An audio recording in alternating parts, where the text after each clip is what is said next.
So I'm gonna explain what I mean by Lex Jr. question mark. It's all about man Batman versus Superman, Batman v Superman. It, it just doesn't make sense to me. Why he would be Lex Luthor Jr. because Superman just started out. So why would he just start out and then Lex Luthor already have a son that's fully grown? That's one red flag. And another red flag would be whenever he mentioned his dad, Lex Luthor mentioned his dad naming the company after his son, like him. It doesn't make sense because if it's Lex Luthor Jr., his dad would also be called Lex Luthor. So why would the company name change if it was LexCorp, Lex Luthor, Jr., and all that stuff? That doesn't really make sense to me. And there's many things like that just don't make sense. And I just watched Mr. Phenom video, and he still believes in Cosmic Book News. And Cosmic Book News, oh, they showed their source and sourced another website. Well, they could easily source the website, and just flat out lie. Or if they source the website legitimately, they could cherry pick what they said in the website, because people misquote all the time, you know, put things out of context. For instance, in Scooby Doo 2, they misquoted Fred and stuff like that. And to me, that's just crazy, right? And to me, it shows that believing in Cosmic Book News because you agree with them is kind of the same thing as um, being Republican or Democrat and only watching that. So that's how are you doing today, by the way? Saw Anaconda. It was awesome. Oh, that's good to hear. That's good to hear. Uh, I I think watching other movies is good. Like watching more and more movies outside the normal. That's pretty good. Yeah. So that's pretty interesting. But um, but yeah, I I just want I just want movies to do well. Pretty much any movie that comes out in theaters versus some other people want movies to fail for some reason. But I just want things to grow versus Netflix seems to not care about movie theaters, and I I think movie theaters is very important. And Anthony, you watched Anaconda in the movie theaters, and that experience is very different than if you just watch the movie at home, you know? So you watch Anaconda in theaters, you enjoyed it, and awesome. And yeah, I just think it's gonna be pretty interesting.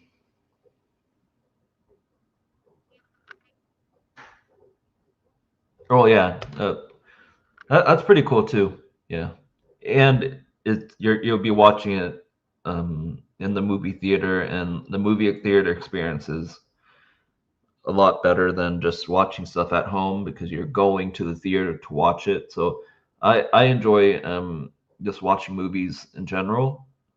So that's pretty good. So yeah, so you watched Anaconda.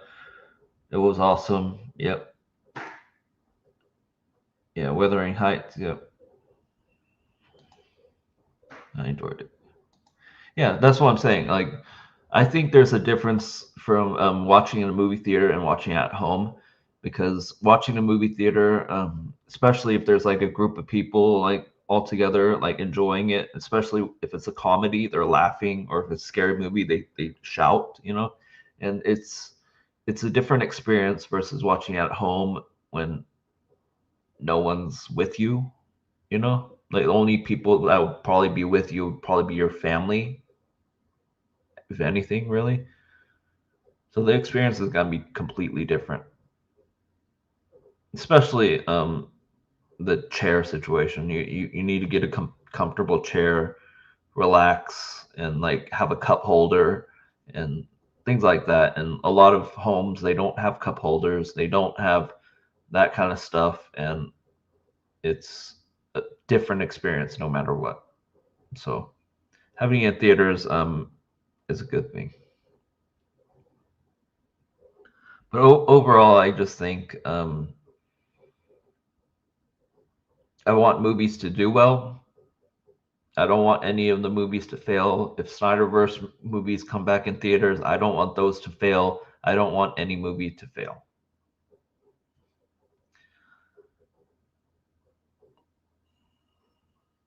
Like I said,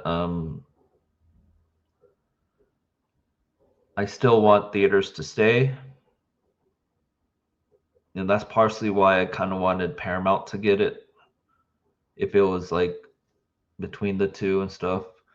And I know Paramount's gonna do like political stuff and all that stuff.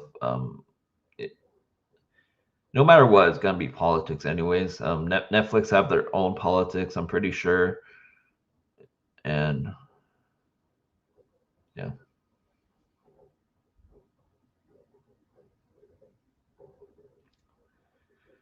But yeah, overall, I think this is gonna be a great situation for most things. I think I really hope that 17-day thing for theaters, for Netflix, like there's a lot of news saying that Netflix has a 17-day window for theaters for Warner Brothers. I hope that's wrong, because 17 days is not enough time at all. And yeah, this is going to be an interesting situation.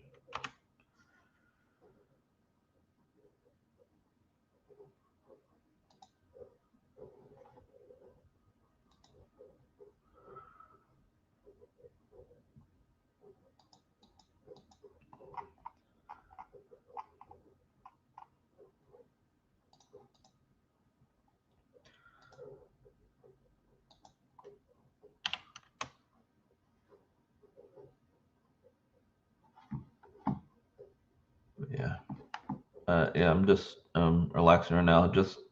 I just really want things to be good overall. It's interesting take. Everything seems good.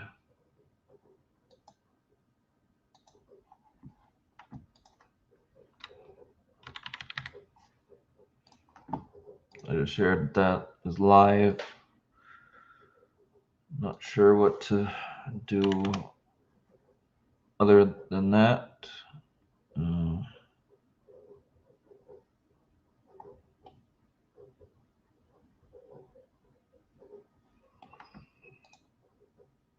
the group chat maybe.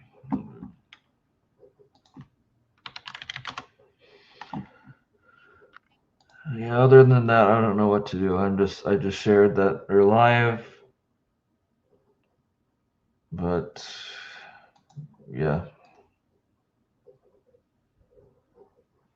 want to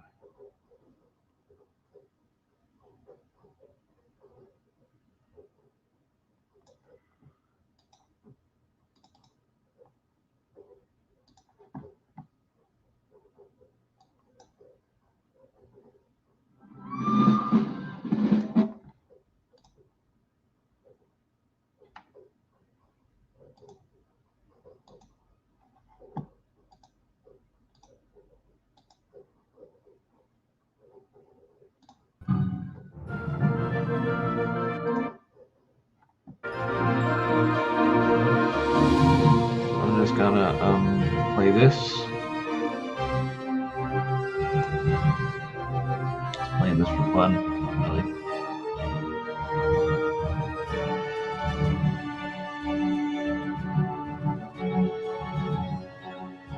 Roll back again. Oh yeah, I forgot. Single player.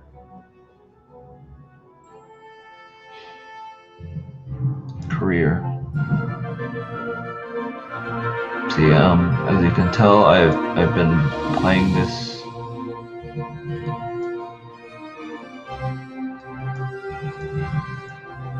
for a good while, and I'm gonna play as the grandma.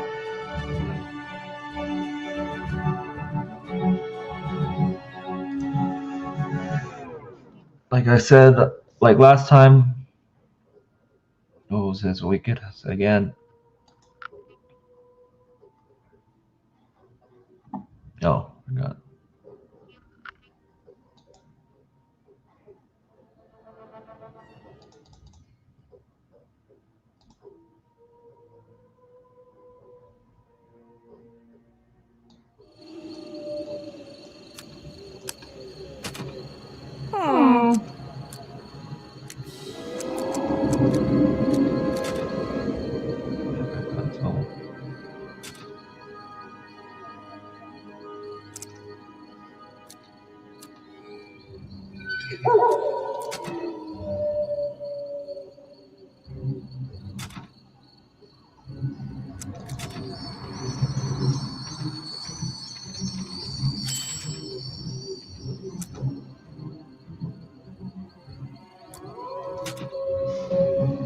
Mechagodzilla had an embarrassing cameo in your red carpet dress, and that's no exaggeration. You had an affair with Donald Trump's adorable hands. Oh.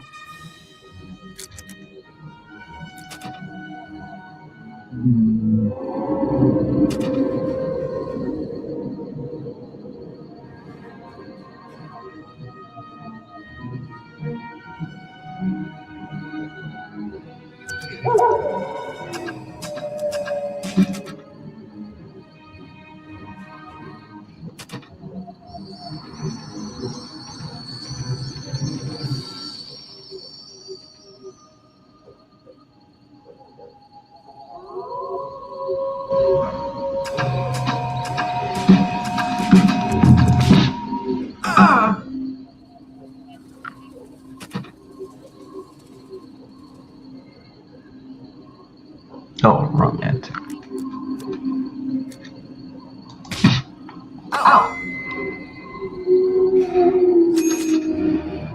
Kind of suck at this.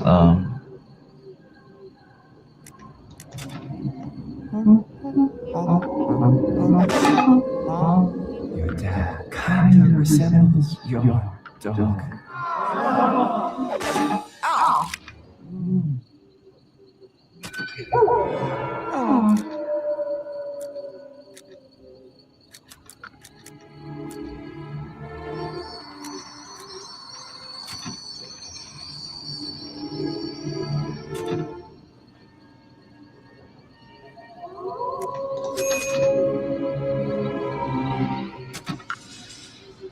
Yeah, actually, I'm gonna start over. This is a bad beginning. It really sucks. My word, it smells like rotting flesh out here. Impossible. These bodies are buried 10 feet underground. Well, and I'm afraid it's you who reeks of death. Speaking of death, prepare for it now.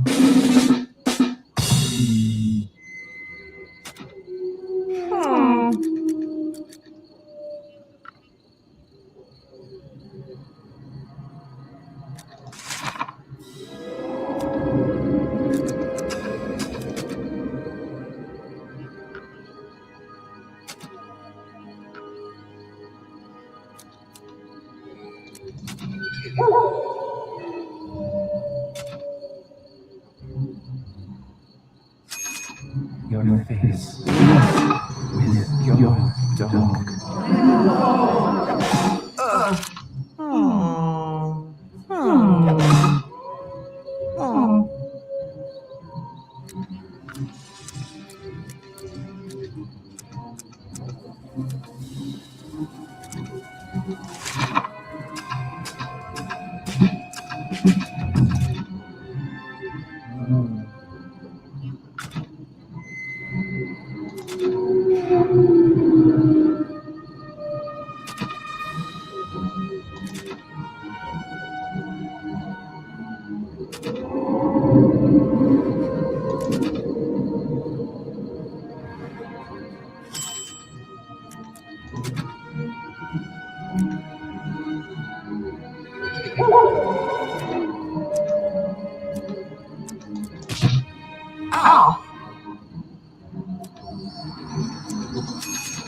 Hans Zimmer's epic score sensually massages your face and will hop. Oh, I was actually just mentioning that the reason why the title is called Lex Jr. is because it doesn't really make sense in Batman v Superman that it would be Lex Luthor Jr. because Superman is in the beginning phases of his superhero origin. That's why he kind of sucks at being a superhero. Like he's a beginner, you know. And since he's a beginner, having Lex Luthor already having a son that's a fully grown adult doesn't really make sense unless did Zack Snyder kill off Lex Luthor? Is that why it's Lex Luthor Jr. or something like that? And also that when Lex Luthor Jr. said that his company's name was his dad named after the company off of him, it doesn't make sense because if it's named after him, it's LexCorp, which means LexCorp, Lex Jr. and Lex thing. So if his dad named his company off of him, it would still be the same name no matter what. So that doesn't really make sense because you can't really change LexCorp to any other name if they both have the same name. So that doesn't really make sense to me. So that's my perspective. What I think is it doesn't really make sense.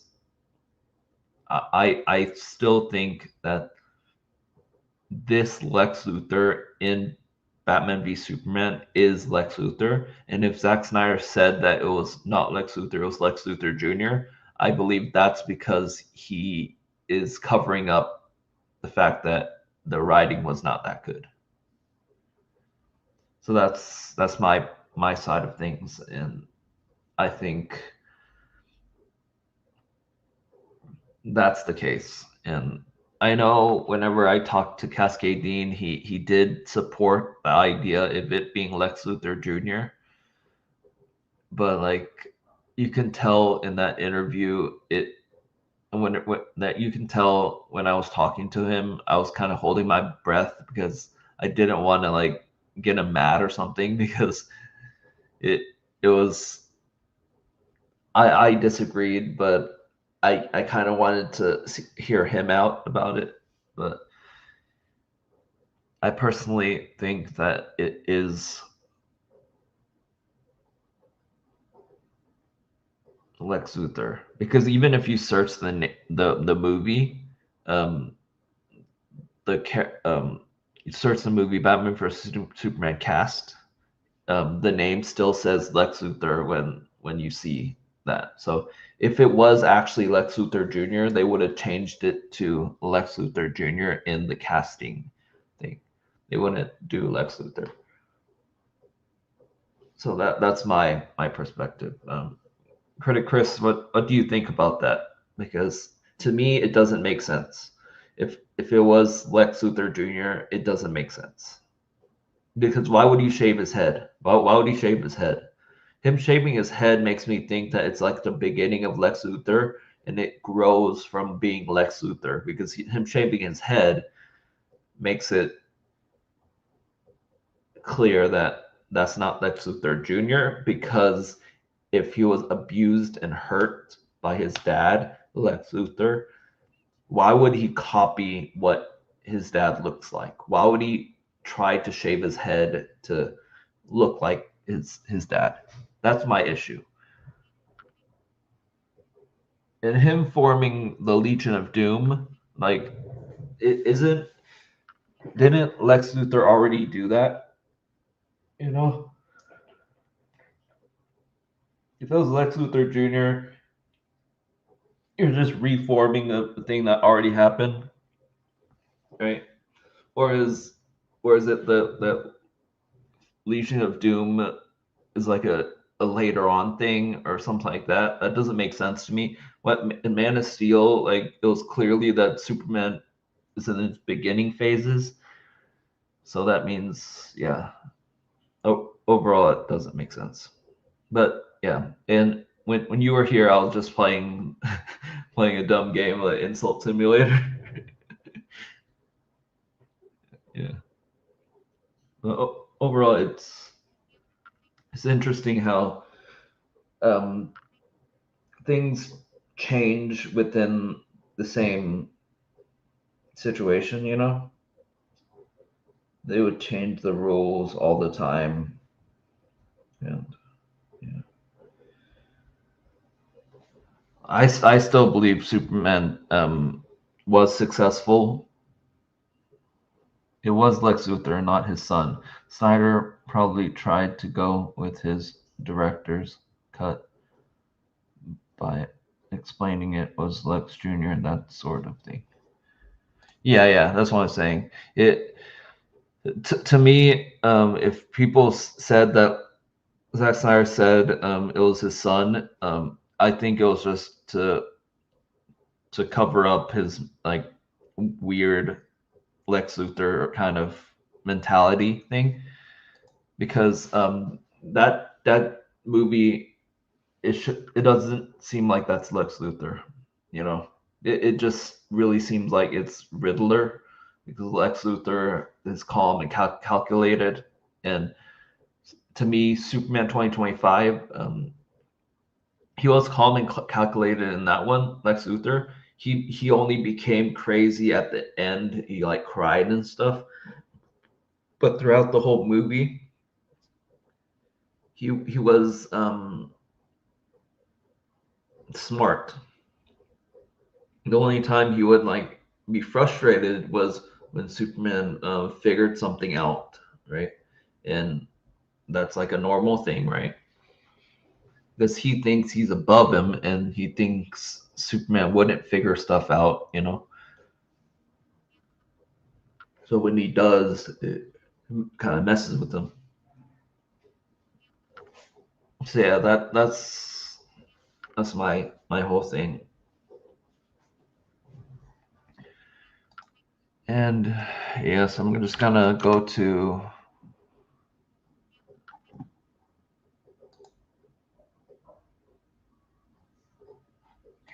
go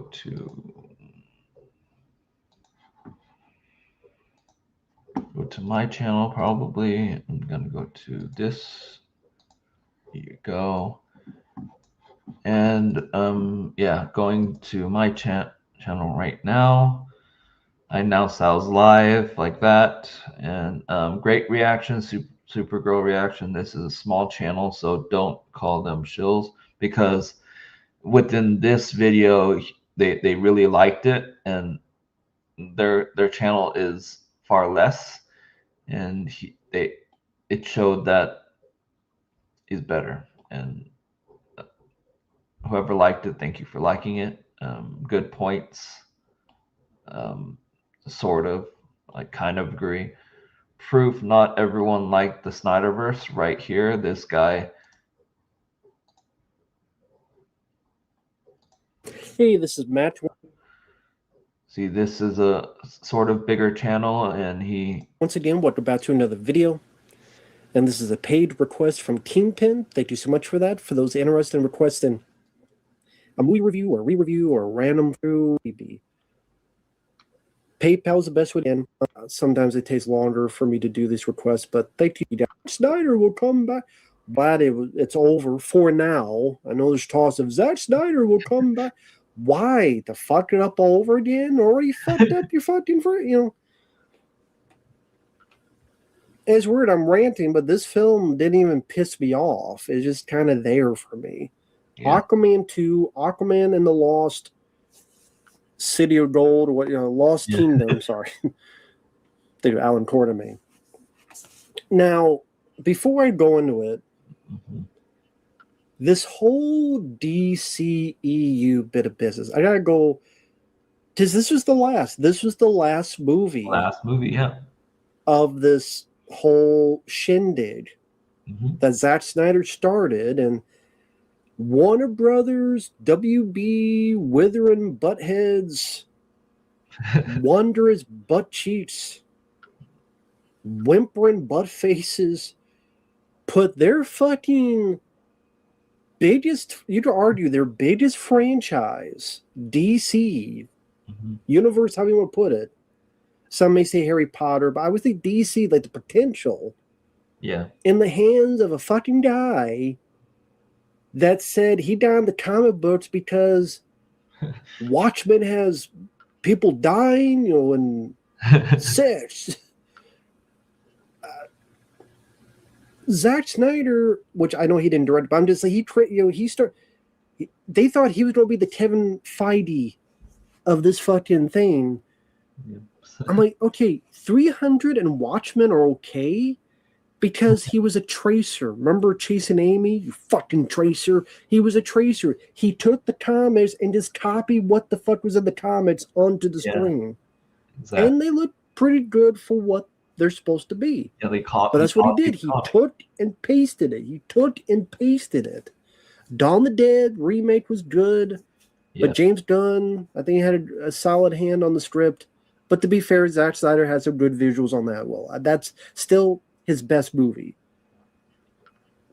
Yeah, written by. I didn't even mind the kids one he did, the one with the owls, because it was for kids, but the tone reminded me a bit of like the Dark Crystal, those type of tone was a bit darker, a bit serious, but still.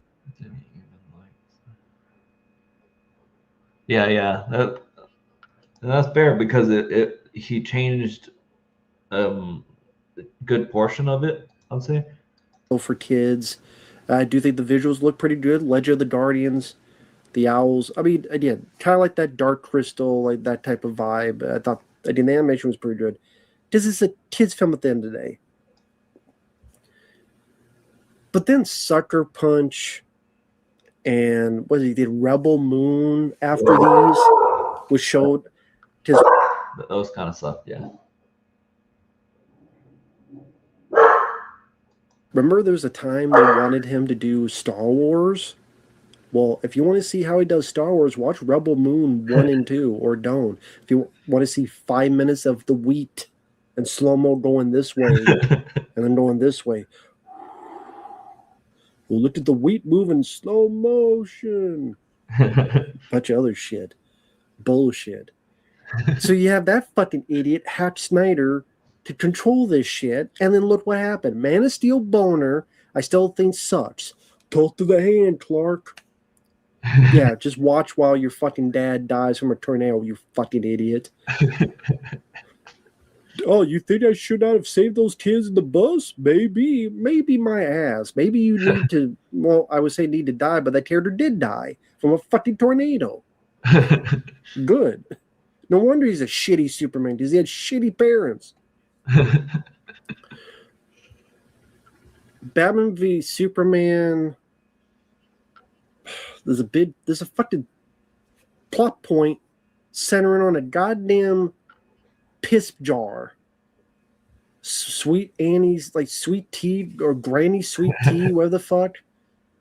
There was some dialogue before about a jar of piss. Jesse Eisenberg. It just, you know what, like the first Suicide Squad film, they shot it, then they re-edited it, then they wanted to make it more Guardians of the Galaxy or other stuff. and they wanted to make it more jokey, and then it just became a fucking mess. That's a lame film. Yeah. Wonder Woman I thought was overrated and fucking boring. Down to do, down to dun to dun. Can't fucking act for shit. It's our duty. Fuck you and your duty. I did not mind Shazam. Second film was a step down. I wouldn't say I hated it, but it was a step down. Aquaman, I didn't really care, but it didn't make me that bad, but I don't really care for it. There's some competency because of James Wan. He's a good director. Yeah. The Flash is a fucking embarrassment. Justice. That one thing I hated about Snyder movies was the overuse of slow-mo. Yeah, that's what I'm saying. Like, this guy points out, like, the wheat was, like, really slow-mo and everything. Both cuts are a fucking embarrassment. Oh, you know, like Zack Snyder's Justice League? No, I don't like this fucking 8, 10, 15-hour fucking bullshit where it has 18 fucking endings, more endings than Lord of the Rings Return of the King, and all sorts of other horse shit. Fuck that movie. Overrated. That's the most overrated. That might be one of the most overrated fucking films in recent years. Zack Snyder, with how many people. Fuck that movie. Stick in its ass. If you like the film, that's fine. You can like the film all you want. It's not against the law. Me not liking the film will do nothing to hinder your life. Opinions. It's based on. It doesn't fucking matter. It's my opinion. Fuck that movie. That's stupid ass. And then the Wonder Woman 84. Hey, Steve, Chris Pine, take over this guy's body, and then we're going to fuck in his body when he has no permission to say so. Yeah. Great. Crazy. I'm sure there's another movie in there I'm missing. That made the most were not directed by Zack Snyder. It was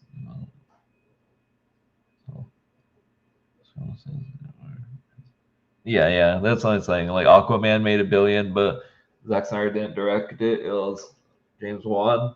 And yeah. But yeah, The Flash was embarrassment. Then you had this shit. Yeah. Well, and you know what? I would not want to say shit, because compared to The Flash and some of these other films, this was there. It didn't make me mad. Yeah. Thank God it's shorter. It's 2 hours, not 2 hours and 20 minutes. Yeah. Dolph Lundgren felt like he had a little. So I'm gonna copy and paste this one right here and go to this one. That one's the long one. I'm gonna go to this one first, just to do this. Okay, we gotta talk about this. Have you ever heard someone say to you that you can't debunk a review because it's just someone's personal opinion? If you've responded to reviews before, you've likely seen this kind of comment. I figured I'd briefly address this in a video because we need to have a conversation about what words mean and why that matters. You can debunk a review, and I have proof of this. To debunk something is to expose the falseness or hollowness of a myth, idea, or belief. A review shares beliefs and ideas about a piece of media. If beliefs and ideas can be debunked, then it follows that a review can be debunked. If the reasoning doesn't make sense, if the conclusion relies on misinformation or even flat out lies about the piece of media meant to cause outrage, then what's being said can be debunked. Sure, it's not an intrinsically false statement to say that the new Superman movie is a bad movie. However, saying that Lex Luthor has no reason to hate Superman is an intrinsically false statement. You can have whatever opinions you want, I don't really care. But if your reasoning is built on false information, I'm inclined to respond. The reason I decline requests to respond to reviews of people just stating things they praise about something, even if I think it's bad, is because there's no misinformation to address. They liked the movie, they talked about why they liked the movie, and that's pretty much the end of the story. I don't have anything to add. Yeah. other than my own thoughts on the movie, in which case I would just make my own separate video. The reason I respond to the reviews that I respond to is because I have direct counter arguments to what they're saying, oftentimes because there is evidence in the work Yeah, that's pretty good. to refute what's being said. If you make a review on Breaking Bad and criticize it by saying Iron Man should have stopped Walter White, that's not just an opinion, you're also wrong. Likewise, you would dismiss someone claiming the show is bad because Tuco has super speed and never uses it to his advantage. Obviously, this isn't true, therefore making it an invalid reason to criticize the show. And yes, criticism can be factually wrong. You can be objective in determining if a criticism is valid or not. Likewise, if you were to defend something using false information or flimsy reasoning, then that can be just as invalid. If there's an editing error where a lamp was destroyed, but it appears in a later shot, you can't just say, well, the flash exists and replaced it with a new one. In this case, you're using false information to defend the work against criticism. Again, it's not just an opinion, it's also wrong. The common response I've seen to this is that because the validity of criticism is debatable, it is still subjective and an opinion can't be wrong. I'm not sure how that follows because just about anything you believe in can be debatable, including whether or not the earth is flat. I agree. An interpretation of someone's work can be debated amongst people, but you can still come to conclusions on a factual basis. Yeah. Someone might pick up on something you miss, just like how you can pick up on something that someone else may have missed. Everyone is going to miss something or make a mistake somewhere along the way, but that is being human.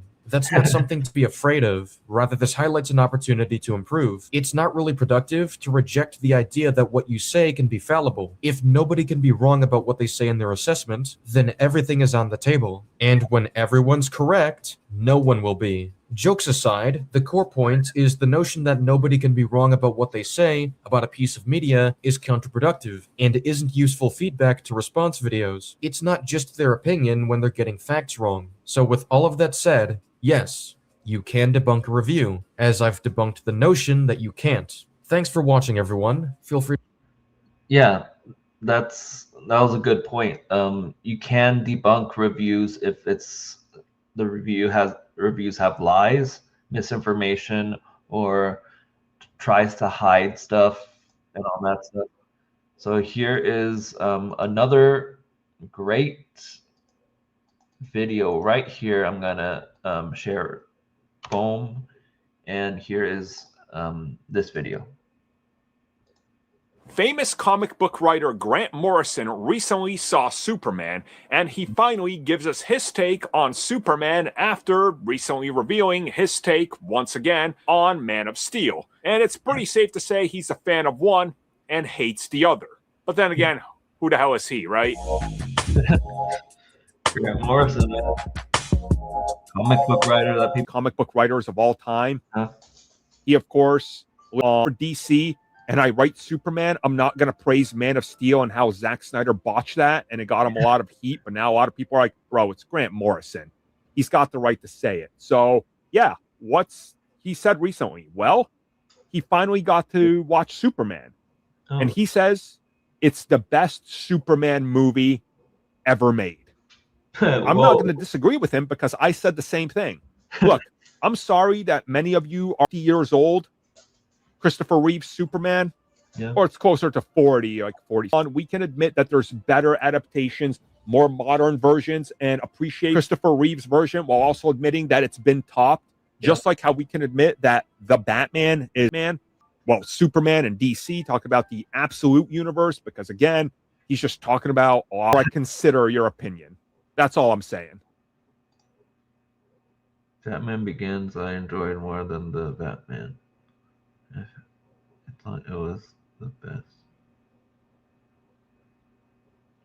Yeah, like I agree with this too. Like Batman Begins was better, but like it's more of an opinion.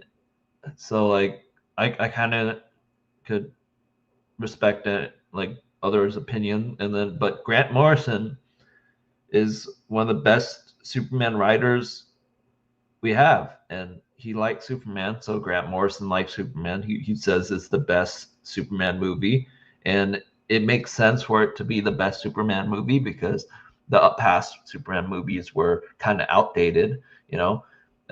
Superman Returns, some of the graphics are not really that great, and the fact that Superman doesn't really fight that much in Superman Returns is also kind of weird.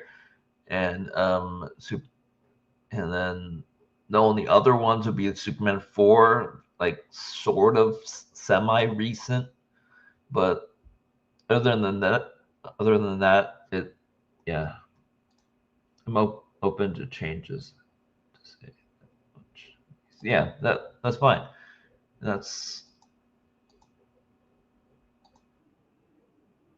And here is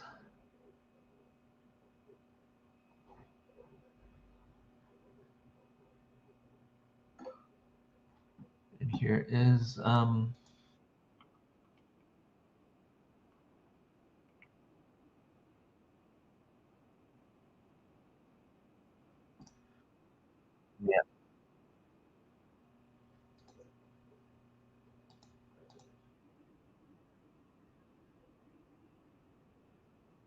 Yeah.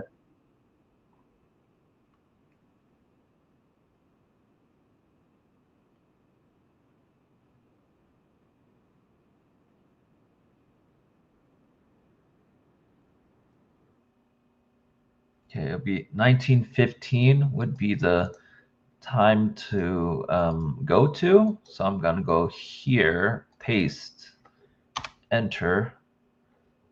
Actually, I think I just do wish they spent more time on The Thing and exploring the world a little more, because like literally with every shot you're looking to see what's this world's version of it's at number one, my best movie of 2025. Call me cliche, call this a bullshit list, whatever. Superman is my favorite movie of 2025, and I gave it a 10. All right, I have to give one movie this year a 10, and that's Superman. This channel has 212 subscribers, and I'm one of the subscribers. So 212 subscribers. And he says Superman's the top movie of that year.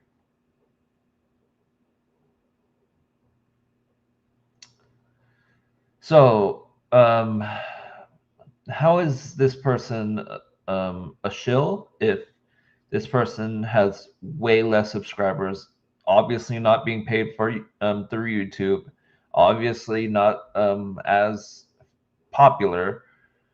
And yeah.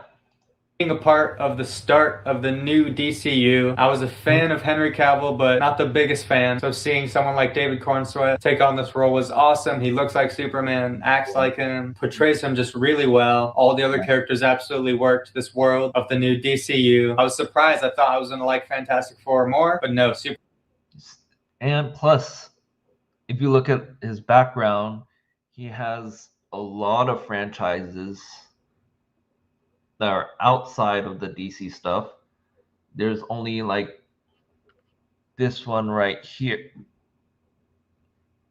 There's only this one right here that's Superman related.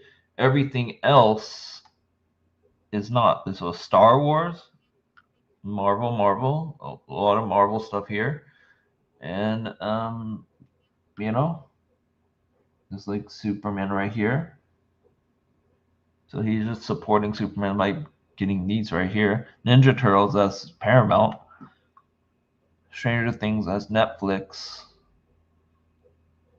More Marvel. So this shows that he likes other things besides DC. Superman swept me away. Running Man in the background right here. Running Man. All the locations. How this movie is not afraid to be a comic book movie with the big. Some here, same here, but out of 10 reviews, I'd give it a 7.5 rating, probably. Yeah, it was the best, and 7.5. That's fine. I'll just give it an 8. Probably round it up, but I did have my problems with the movie.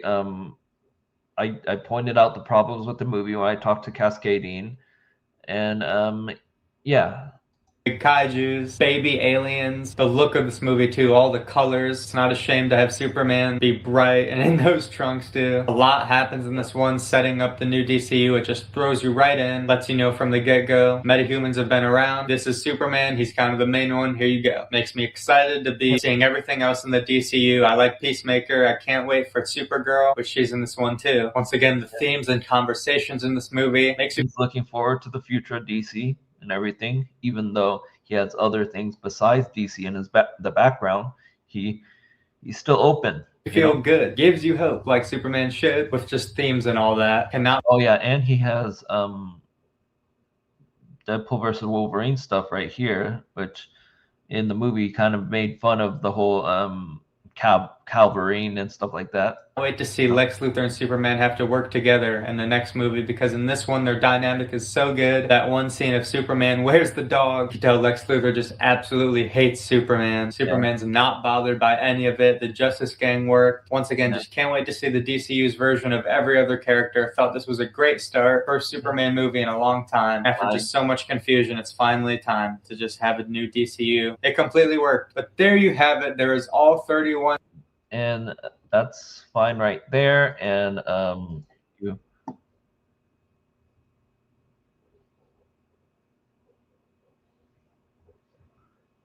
would say number 2. So this person didn't put it in the number 1. So here's another one right here. For about a solid month. And if you genuinely think that Man of Steel is better than this, then you're just lying. Perfect, please. Number 2. In our number 2 spot for the year, we have the movie that I was most anticipating this year, James Gunn's Superman. My expectations for this movie were so unbelievably high, and somehow it managed to exceed them. I'm going to subscribe to this channel, but if you look at this, 224 subscribers. Right there. Superman has always been a character dear to me, and for so many years, people did not understand who he was supposed to be because of these terrible adaptations and the rise of this evil Superman gimmick with Homelander, Omni-Man, and whatever that kid's name from Brightburn is.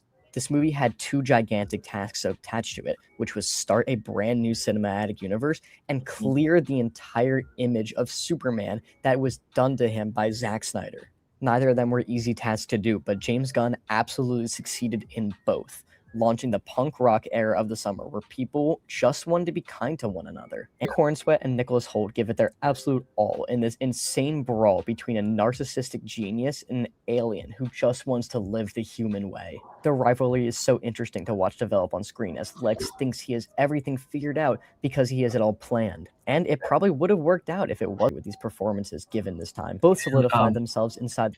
By the way, right here, this point right here, I believe is when Rick Flags Sr. actually starts not trusting metahumans, because Creature Commandos was before Superman. So Creature Commandos, he worked with metahumans, but still didn't really trust them because he just like said, oh, these are not human, but these are crazy people. These are like, these people look unsafe and everything like that. So he was already kind of away from metahumans, but they were kind of forced to work together. He was trying to be friendly with them, but still they were arguing with him and all that. And then once Superman came out, he was in the meetings with a lot of government people trying to figure out what to do with metahumans and everything. And towards the end, person says, I'm glad you like metahumans because they're taking over the world. And then he makes this face, makes it seem like he is kind of mad about metahumans right here. Makes it seem like he would become evil in Peacemaker Season 2. Peacemaker Season 2, it shows that he's kind of hiding his actual beliefs of metahumans until like the very end. This franchise. Because in the very beginning, I think the first episode Peacemaker season 2, he does kind of seem like he's up to no good, you know?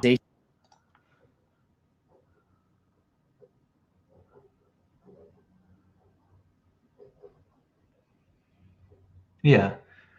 That'll pass down to Rick Flag Jr.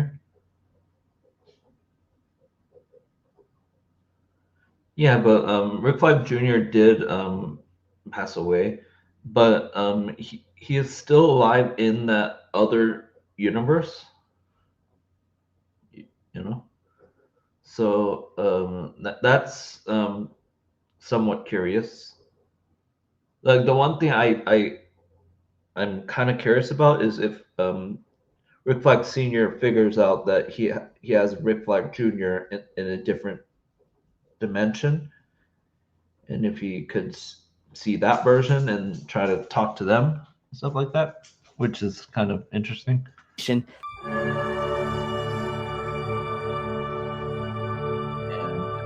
Without a single doubt in my mind, the best movie of 2025 is Ryan Coogler's gothic horror movie musical starring vampires, Sinners. Arguably one of.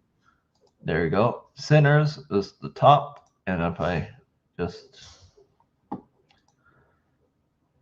you see, it is pretty crazy. It is pretty crazy that like some people seem to really get the whole point of the negativity pretty wrong in the Superman. And I think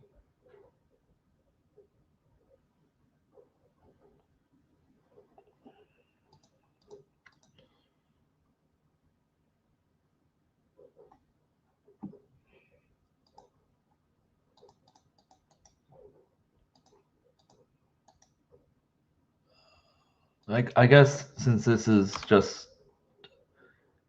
an hour long, I can kind of No, this is not the comics. This is the movie. This is the first movie in a cinematic universe. It is not an adaptation. The movie will be making many changes to comics and their lore. If it ain't in the film, it doesn't count. 2 hours later. Hold up. Guy Gardner is in this movie. He's a lantern. It's not established in this movie, but I don't imagine doesn't contradict anything in the movie if it was the case. Also, I thought the comics didn't count. See, he contradicted himself. He says, "Oh, Guy Gardner is a Green Lantern, and he's really powerful with the space stuff." Well, that's from the comics, and if comics don't count, why are you mentioning it? James Gunn will change the fact that the Lanterns have their base on a planet that isn't Earth. He's also part of a group owned and funded. Doesn't mean that the Green Lanterns don't go to Earth sometimes, but Funded by a corporation. It's going to be quite funny if the movie's final solution to the Palestinian question is to let Halliburton fix the Middle East. That's where we're going, isn't it? Please save us from the Jews, Monsanto Man. I'm not Monsanto Man. He is Monsanto Man. I'm Oil Boy. Sponsored by Exxon. That man there is the future leader of Jarampur. He's going to take power after this military intervention. His first policy will be wiping out the Druze for some reason. Ain't the Middle East a wonderful place? no, he's hopeful for Superman saving everybody. While I enjoy quite a few of the Little Platoons videos, his egregiously bad 4-hour-long review of Superman 4 hours!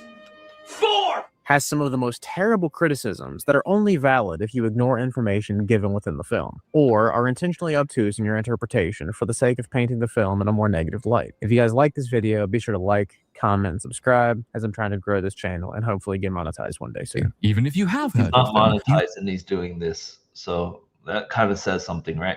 you don't know the versions you're given in this movie. Nobody going in knows the world state, the relationships, the history, where things come from, or how they work. It implies the existence of an awful lot of world building, and therefore invites significant criticism. This is why I'm sharing these kind of videos, because these channels are not monetized, which means it proves that these people are not grifters or like shills or whatever, because they won't benefit from lying. You know, they won't benefit from pretending that this is really awesome because they're not making money out of this. You know. Criticism when that world building is found to be absent, as it will be. The world James and negativity makes it easier to be successful due to that whole thing. So, and hi Hunter, this is. I kind of went to talking about this. Has built has 3 centuries of history to show, if not to tell, and it entirely fails at this task. All right, from the jump. He says that this movie now has to answer for 300 years of metahuman history simply due to the title crawl. Yeah. No, it doesn't. A story can give you establishing information about the future or past to the audience without the full context being given, while also keeping the framing device of the story intact. Yeah, movies do that all the time. Movies start in like the middle and talk about what happened in the past and what will happen later on. That's kind of how movies work, you know. If you want to show a movie showing since the beginning, make a movie with cavemen and then go all the way to modern day, that'll take forever. So if you want to explain literally everything, that's how to explain everything. For example, a future version of the protagonist could narrate near the beginning of the story, telling you a piece of information regarding the story's ending. But that doesn't mean that you know when or how that information is relevant. Yet, that doesn't mean that the story doesn't have stakes, because the ending isn't written yet. If you, even in the meta, don't know what the true answer is, then you cannot really criticize the story, as the answer doesn't exist within the text. A story is not inherently bad for having information that the audience does or doesn't know yet. It's just incomplete. And as Superman is part of a cinematic universe that has multiple interweaving stories. I believe James Gunn did apologize to Nicole Higgins for stealing her script. Yeah, he did apologize, and he did want to give her the credit, but she didn't. But James Gunn wrote a lot of other stuff besides that makes James Gunn pretty much the writer of most of the movie. So he is the top writer of Guardians of the Galaxy. Storylines being established, it is unfair to... Some people do like the second one better, the best out of the 3. And other people like the third one best out of the 3. And other people only like the first one. People have their own opinions. I think the second one was, in my opinion, one of the better ones because it showed more of the space stuff and showed more of like all those crazy stuff that happened in the movie. So second one, best one. I think third one was actually better than the first one. So I would say 2, 3, and 1 would be my order. But that's only an opinion, and if you have a different one, that's fine too. Say that this opening title crawl establishes strict expectations for this film. However, I would say that it is fair to say that it sets expectations for this continuity and the rest of the universe. Crypto drags him to the Fortress of Solitude, where we meet K2S, robot number 4. But yeah, it's voiced by Alan Tudyk, and the voice and the mannerisms and the humor are very similar. So yeah, we're going to be calling him K2S4 for all of the 2 scenes in which he's relevant. He's relevant for more than 2 scenes, because he's relevant in the very beginning of the movie. He's relevant during the half of the movie, like whenever Lex Luthor attacks, that's when he's relevant. And he's also relevant when he's about to die. And he's also relevant at the very end, showing the video of his parents at the very end. He looked at me. Do not ask why this mere automaton with no consciousness presents with feelings and emotions, because if you do that, you will be accused of lacking media literacy. That's the joke.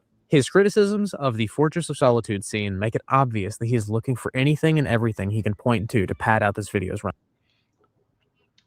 Actually, within the movie, you figure out that they do have feelings, and I believe number 4 is mentioning they don't have feelings to protect Superman's like emotions, you know, because if Superman really knew that they have feelings and they cared and all that stuff, if anything happened to them, it would make Superman sad, especially the fact that when number 4 did die, Superman did cry. He cried.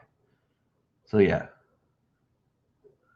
I really hope Cascadian actually does join. I'm not sure how to really like completely confirm it, but I'm gonna try again, I guess. Instagram.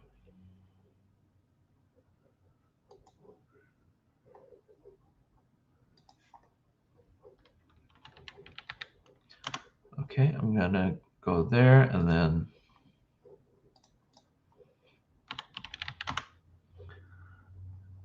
so I messaged the 2 people that are there, so I'm just gonna do Saying that the robot in the movie is a ripoff of K2SO from Rogue One simply because he's voiced by the same guy is ridiculous. But they didn't know he was coming. It is very important that the robots did not know Superman was coming and that they have functionally no awareness of what happened. He had a pivotal role to say the least in the movie, number 4 at least.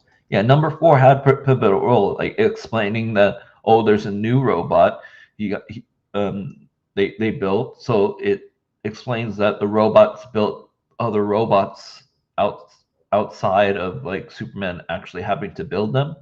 So they build the robots build other robots to do that, and also I believe the robots will teach other robots what they know, you know. Happens outside of their fortress, meaning that K2S4 put the parents' message on to soothe Superman despite not knowing that Superman was coming or that he needed And by the way, I'm drinking A&W root beer, if anyone was wondering. Platoon then goes on to make a massive assumption that the robots must have known the Superman was coming if they were about to play the message from his birth parents. However, this is ignoring the fact that these are intelligent automatons with sci-fi technology. The implication that it would take a robot traveling any sort of physical distance within the Fortress of Solitude and needing any sort of manual labor in order to play a hologram is delusional. We have Bluetooth in real life that can interface with projector devices. We have AI in real life. It is not hard for me to believe that a legion of Kryptonian robots would have the capability to remotely interface with technology in a location they were built to live and serve in. No, this is not the comics. This is the movie. This is the first movie in a cinematic universe. It is not an adaptation. The movie will be making many changes to comics and their lore. Ergo, you cannot cite comics to support.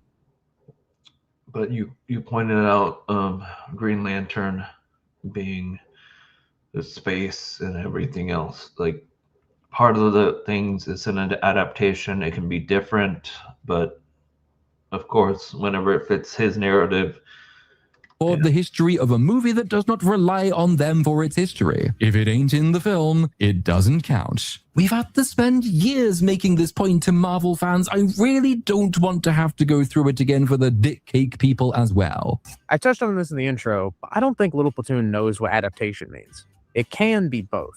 This movie is an adaptation of Superman's comics, while also being an amalgam of different ideas and characters throughout DC's history, while also being the cinematic debut of this continuity. All of these things are true. It is an adaptation of many characters and story beats from DC Media, just not a direct adaptation of a singular story, in the same way that the Harry Potter films are an adaptation of the Harry Potter books. And even then, those change things in adaptation because that's how adaptation works. This is the engineer. It is. I got a few cans left of A&W, but drinking water. I'd like to see the Kryptonian robots turn on Superman eventually, like we did in the comics. Yeah, that would be interesting too. Like maybe have Lex Luthor hack the robots. One's name, title, job, and description. I don't really know how she got here from Metropolis so quickly, given that Metropolis is over there, and here we're basically in the Arctic, and we established that Superman only arrived here about 3 minutes ago. Surely she can't fly as fast as Superman.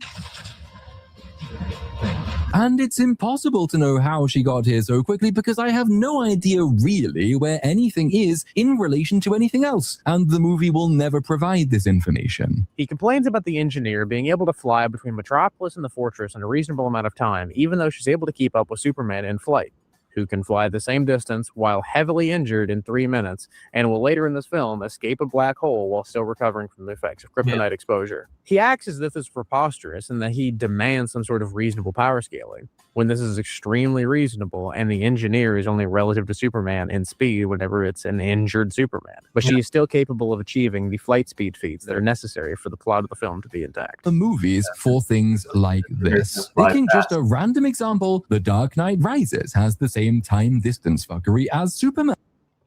Hi, the funny guy. Yeah, we're just, at least I'm watching an actual good, like, video about like how some of these people seem to lie about certain parts of the movie, and not really a good review, because a good review reviews the actual movie and reviews the actual parts of the movie that they like or dislike and all that stuff. Yeah, I seen that too. I'm just watching this this one because it's just an hour video, and the SK one it is 3 hours. So for now I'm gonna watch this one, and if I think we have enough thoughts, we can go to the other one too. And does. Hell, everybody laughed at Rings of Power for its time distance fuckery. Superman does indeed contain most of the flaws of other, even recent media, especially superhero media. In many cases, it takes... Doesn't specify any of these criticisms further. Instead, relies on the audience just taking his word for it. These problems, and it gives us the worst forms of these problems that bedevil other recent superhero media. And yet, the Superman movie has been given, at least at the time of recording, a pass based on no reason more substantive than vibes. If this were a Marvel film, it would be criticized far more harshly. It's not just vibes, it's the hope that the kid had when he was holding the flag and hoping for Superman, and then Superman couldn't make it, but his friends was inspired by Superman to actually help. But that's that's what I'm saying. Like, this platoon guy really doesn't know what he's talking about, because 300 years has nothing to do with what people actually know about superheroes. 300 years, Superman saved the world a few times, so they're comfortable with Superman for those 3 years, so they adapt over time. Than it has been so far, and it would have deserved it. I get that vibes might satisfy your girlfriend. They do not form a proper basis for media analysis. Throughout this video, he will appeal to the popular narrative that superhero movies suck now, largely in reaction to the current era of the MCU and the Sony slop by... So my point is that guns existed a long time, but we still have gun crimes happening all the time. So if you say like, oh, guns existed like for 500, 700 or something years, why is people still getting shot? Well, like, that's my point. Things that have been there for a long time doesn't mean we're already adapted to it, have no one dying from it and all that stuff. people still die from guns, even though guns existed for a long, long time. You know, Spider-Man listing universe. Instead of legitimately criticizing the continuity of the DCU and how this film itself functions as a piece of media, he instead discusses how these plot events. Since you weren't here, the funny guy, I'm actually just finishing up my A&W. No sponsor or anything. I was just telling you what I was drinking. Iron Man's setting was in present day, and Captain America was in the 40s in the MCU. No one questioned it. Yeah, that's what I'm saying. The time thing doesn't really matter, because I believe Supergirl will have some flashbacks on the whole Krypton being exploded and stuff like that. They're gonna explain that, and they're gonna have some things that are set in the past in the movie. But yeah, from Superman 2025, if they had transpired in an already established universe like the MCU, would draw much more criticism, while leaving out the necessary context that the MCU draws so much criticism, especially. Yeah, A&W was really good too. The burger place, yeah. But yeah, I'm drinking the root beer. From people in the Little Platoon circle of YouTube, because of the fact that it's the continuity being so weak. The DCU cannot be beholden to the same level of continuity that the MCU is beholden to. But Captain America, in my opinion, began in present day, but majority took place in the fourth. Yeah. Majority took place in the past. That's what he was referring to. Because the DCU only consists of one movie and 2 seasons of television. Yeah. Unless you really want to count Superman showing up in that Fortnite event as canon. He will appeal to this superhero movie sucks crowd, while also saying that this film is so unconventional from traditional superhero films that he is shocked to see that it's getting a pass from people. Many of his criticisms throughout this video have no weight once the viewer accepts that this isn't an MCU movie or an origin story, and just judges it on its own merit. And yet he repeats these arguments that are downstream from these main 2 criticisms a lot. The United States will continue to feel the wrath of the Hammer of Bravia. We'll shortly learn A, that Superman was acting independently, B, that he did not chat to anyone in the US government about his mission, C, that he is not and has never been a representative of the US government, D, that Bravia is an old and close ally of the United States, and E, that this is all pretty common knowledge. So now we have a metahuman supposedly aligned with a foreign state attacking a US city because an independent superhero stopped them from invading another foreign state. This doesn't work. The US would not let Israel, I wonder why I chose Israel, it would not let Israel attack its cities just because Elon Musk dropped a rocket on Tel Aviv. The Hammer of Bravia later in the film will also be denied as an official representative of Bravia. The funny guy, I always get their root beer floats. Not the same when you try.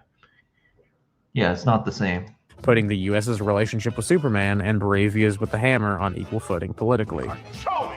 You show me what ties there are between Bravia and this Hammer! All this once again highlights the attenuated world building. 300 years, James. I think the world would have didn't need to talk to the government. I mean, he can talk to General Lang if he wanted to, but Superman doesn't always need to. That's what I'm saying. Like, this review is misleading a lot of times. Procedures in place for this kind of eventuality. If this sort of thing were commonplace, the world would be constantly at war, and a US government that takes no view on its biggest cities being attacked by their would-be allies is, practically speaking, a non-entity. We are told the US government exists in this movie. We are shown them existing in this movie, but they are not agents in this movie, because James Gunn hasn't bothered to ensure that his world actually works. The universe does have answers to metahumans, just not Kryptonians like Superman. Yeah. Many metahumans have already had their... Superman is very different than regular metahuman. They need to adapt to his kind of character abilities countered in some way and have been locked up in prison facilities. Superman is just by far the strongest person in this universe from what has been established. Ultraman is equivalent, if not maybe slightly stronger to him physically, but he has less intellect and he needs to be controlled by Lex. Peacemaker Season 2, which is canon to this universe, Creature Commandos, which is canon to this universe, and this movie's second half would go on to show that the United States government is actively trying to pursue new ways to deal with metahuman threats because traditional police facilities are no longer working. Yeah. Peacemaker Season 2 turns this into a major plot point, with the events of this film causing a superhuman prison to be built on another planet. Superman also at least has a weakness that can be exploited in the form of kryptonite, which while there isn't much kryptonite left on Earth, it is shown that to the audience via dialogue that in this universe it does exist and the United States knows about it. This is a weakness that cannot be exploited in catching normal metahumans. The government has been able to rely on traditional firepower and societal pressure to lock up metahumans for the last 300 years, and some stay locked up forever, some get their freedom, and some are turned into soldiers. That's just how it's been done. That has already been established within this continuity, which the Little Platoon finds to be so ridiculous that there's no way this movie or anything after it can function with that being the backstory, despite the fact that this is a fictional superhero story that is only beholden to its own continuity, a value that the intro shows that he allegedly believes in dearly. While things in this universe may be unrealistic, they cannot be inconsistent until there is something that the continuity has broken. It is unrealistic for a man to fly, but it is not inconsistent for Superman to fly. Just in the same way, it isn't realistic for the world to have metahuman prisons in real life, but it is consistent for the DC universe. DCU government plays a key role in Chapter 1. Yeah, exactly. To have them in their world. The Hammer of Baravia walks into a tent and into a portal device that leads it back into Lex's skyscraper. Oh god. Well, hey. I'm sure the tent camp with the portal machine is all entirely above board and legal. It's not like Lex could build a secret portal device that risks tearing reality apart every time anybody uses it without anybody actually noticing that that's what it does. So, this establishes that Lex is stupidly rich, and that he has a stupidly advanced set of technologies, and that he has his own private superhero who can beat Superman, and crucially, that he is quite happy to break the law and commit treason in aid of his objectives. You might not have spotted it yet, because, hey, at least it's not Zack Snyder, but the movie is now broken. The movie is broken. From this point here, everything that happens is an unnecessary, contrived, stupid mess that has no reason to exist. It's just Lex concocting a needlessly complex Dr. Evil-style plan to do something he already has the means and the motive and the capability to achieve. It is end of. The movie can stop now. The only way it can continue is if its most important character has the intelligence of your average Redditor. This is a close relative, albeit a worse and significantly more in the brain relative, to the problem in Captain America Brave New World, where evil rotting testicle brain Doc Brock could make Hulks with a pill and mind control people by text. But he didn't bother combining these two things to take out the president despite having the knowledge, motive, and resources to do so. Once again, everybody knew how to ridicule that movie, and if anything, that movie is less broken than this one, because at least Doc Brock didn't have the power to create black holes, big bangs, and universes. Oh, fuck me, we'll get... Does Zack Snyder have to do with Superman 25?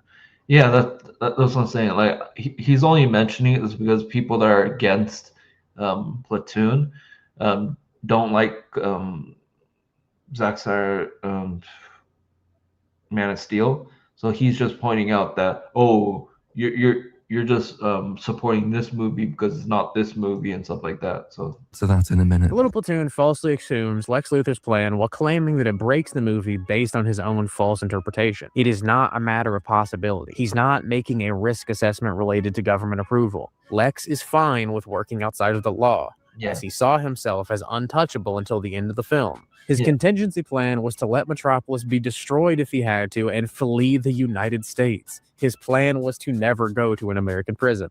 The motive of Lex Luthor is clearly stated in the film. He wants to destroy the idea of Superman, because Lex knows that the public will not respect him in the same way that the great men of the past without superpowers were once respected. The civilians of Earth no longer buy into the spectacle of wealth and intellect anymore. This leaves Lex Luthor feeling impotent and useless in comparison to Superman. He cares not for the Earth, nor others, such as his girlfriend, and he can only maintain relationships through fear and manipulation. Yes, so that's the point. He was Lex Luthor goes around the law, making the government think he's following the rules, but he's not, and stuff like that. And that's kind of how it works. Like he's using other people's like fear of being destroyed to control the people, you know? Like that's Lex Luthor has a politician personality. Same with Kingpin, no one questions it. Yeah, that's the thing. He yeah. doesn't need to get government approval to kill Superman from a logistical standpoint. Sure, if Lex really wanted to, he could throw all of his resources into a messy assassination attempt into the world's most beloved superhero. But instead, he attempts to convince the people of the world to begin to have dissent. Yeah, so Platoon says, why doesn't he just kill Superman like quickly and everything? Well, the problem with that is everyone's gonna hate Lex Luthor if he does that, or everyone's gonna be sad and like not easy to control because everyone's sad and tries to feel better about Superman dying and stuff like that. So the whole point is he wants to kill Superman, but have people like actually fall like really like Lex Luthor. He wants everyone to like him, so then whenever he kills Superman, everyone says, "Oh, you saved the world" and stuff like that. That's the whole point. Against Superman, so that way whenever he is defeated, Lex is not only justified, but people will cheer as he does it. It is the ultimate victory condition, the elimination of one's enemy while bolstering oneself. While Lex isn't a particular fan of other metahumans, he says this in If this is true, that Krim from the Yellow Hills about being sick. Like Krem is a villain, right? Krem is the person that you're trying to be against and everyone hates and stuff like that. Well, that sort of would make sense. And if they really wanted to push the whole sex slave thing, they would make it rated R. But of course, like this is comics versus movies, so movies could change stuff up, kind of like Marvel did with a lot of other stuff, you know, where Ultron Ultra was actually created by Hank Pym in the comics, but Iron Man created him in this one, you know, in the MCU. So that's the whole thing. The whole point is Lex Luthor is supposed to be the smart villain. Yeah, I mean Krem is a villain. Yeah. That's what I'm saying. Krem is evil, so him doing crazy stuff, it doesn't really matter that much. Oh, hi. So someone actually pointed out like when will you be joining? And this is what we've been watching so far. I'm this right here, debunking the worst Superman review, and I have my issues with Superman, right? And this video just debunks the people that lie and like manipulate the review to like get to their point and stuff, and tries to trick people into thinking certain things about the movie. Like I'm against those kind of reviews. The reviews that try to manipulate the audience, you know. So Platoon is one of those kind of things. So that's in the film. Superman particularly draws his ire due to his alien origin. Someone who is not even of this planet is getting all the attention that Lex Luthor believes that he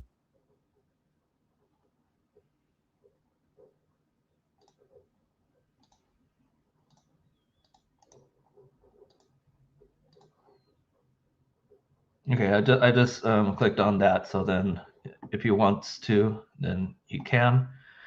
But I did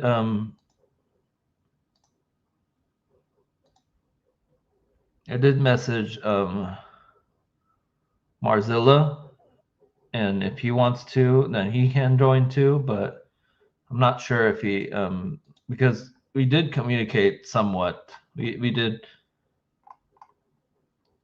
try to do something, but yeah, Marzilla might join too.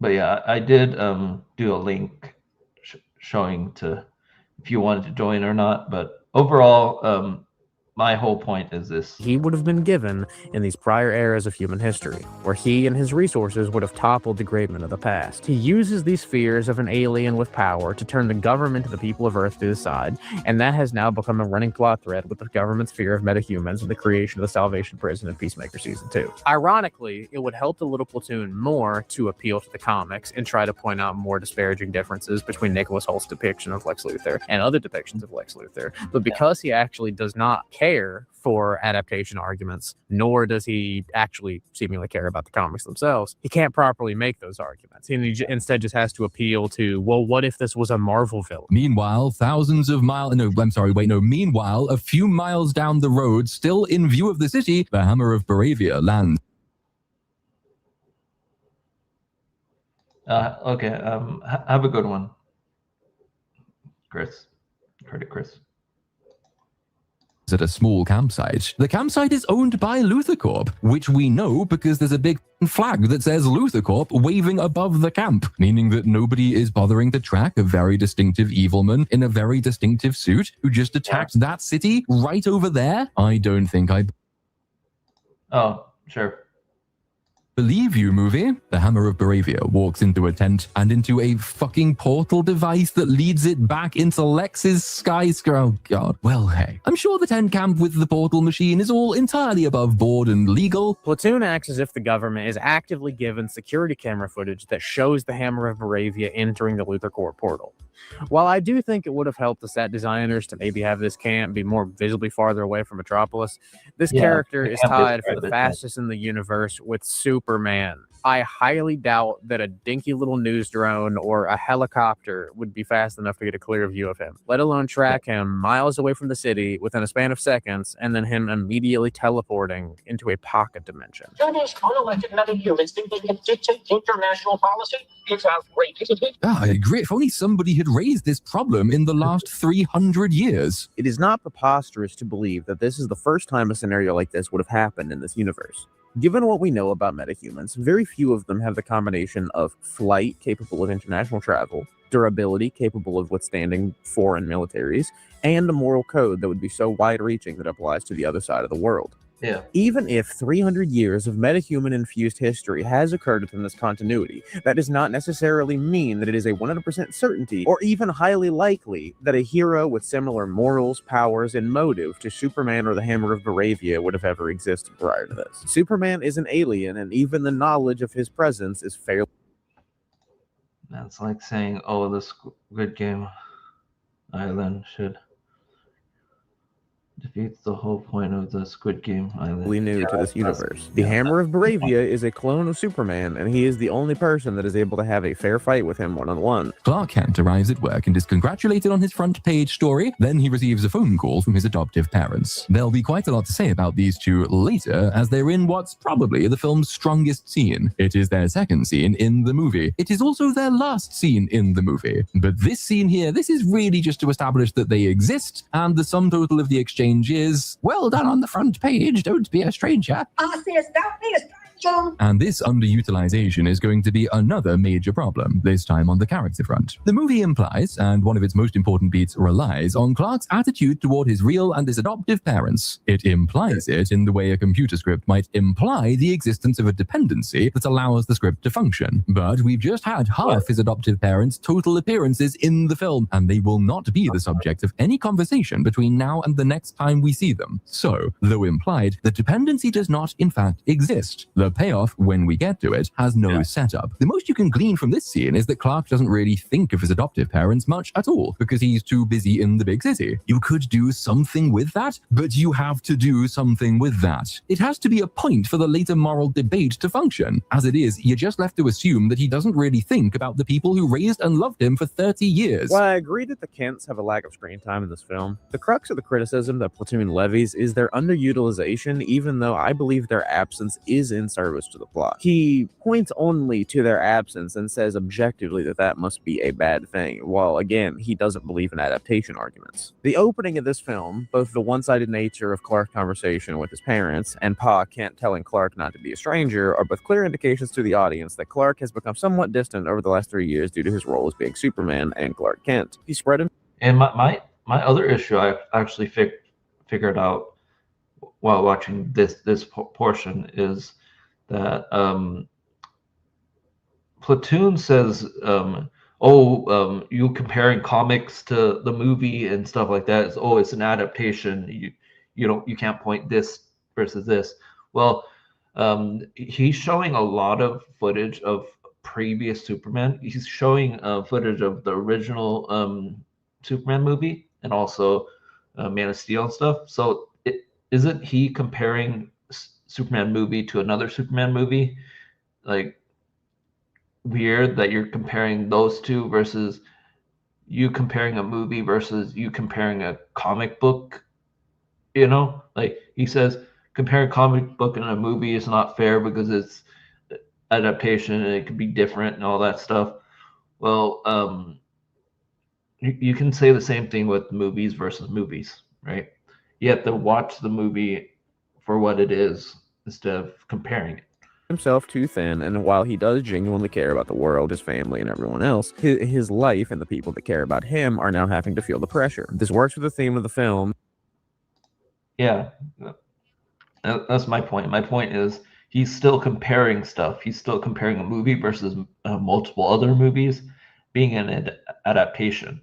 So that's my nature versus nurture. And when Clark has everything taken from him seemingly, and he needs to decide what makes him human, when he needs to try and build himself back up, he looks around and he has his family. And at the end of the film, whenever he is done questioning what makes him a hero, when he has realized what formed his belief and the values that the Kents have put into his heart are reasserted, he replaces the message that he wants to see at the end of the movie with footage of him and his family. It's obvious. While I do wish that they would have gotten more screen time, though. I'm not too sure.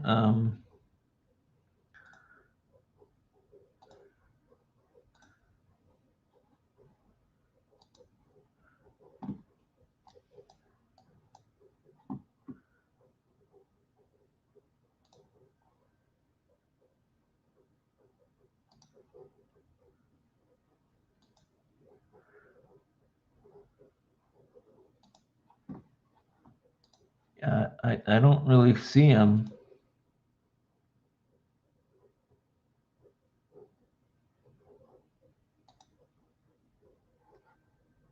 Yeah, I don't see him in backstage. But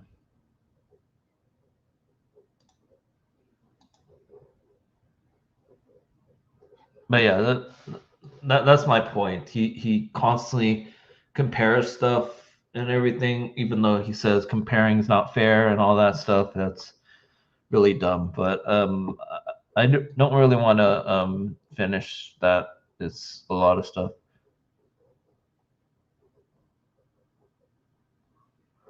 This just came out, so I'm gonna talk about this. Welcome to the cool section. I'm KC, bro. Hopefully you are having a fantastic day out there. You're pushing forward towards your goals, and if anything is in your path, like a roadblock, like a mountain, you knock that junk over and you show it what time it is, bro. Because I believe in you, and I want you to keep on moving forward in your life. We got things to do in this world.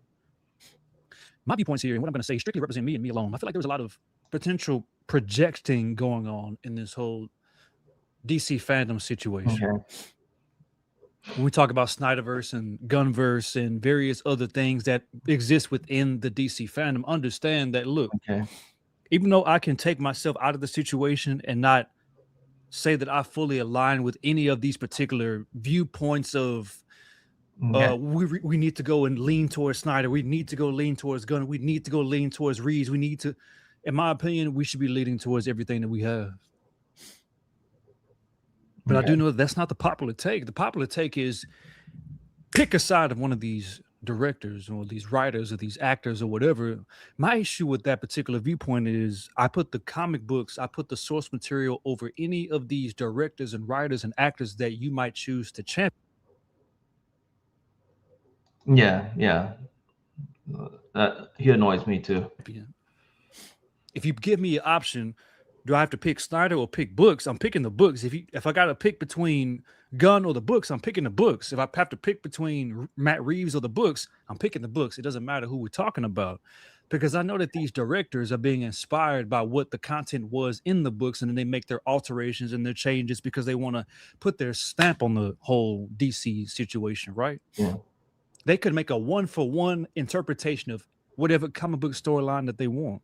One for one, shot for shot, but they choose not to because they feel like they want to make their personal changes. And I understand why they want to do it. You want to leave your mark on the world. You want to let people know this is when you showed up and you made your particular changes. Yeah. But when it comes to the whole tribalistic side of the DC fandom, Okay. I noticed a trend, and I noticed it watching this stuff over a year plus, honestly, multiple years. When you have a form of criticism to say towards Snyder, people automatically assume that are in support of him that you are a gun bot, gun cultist, you worship Gunn, you bow down to him and all this other stuff. And if you say something negative towards what Gunn has done, then people assume that you are a Snyder bot, Snyder cultist, you worship Snyder. You get where I'm coming from? They say the same things no matter what side you come from. And if you have something bad to say about both, well, then you just get hit on all sides. Here's my thing.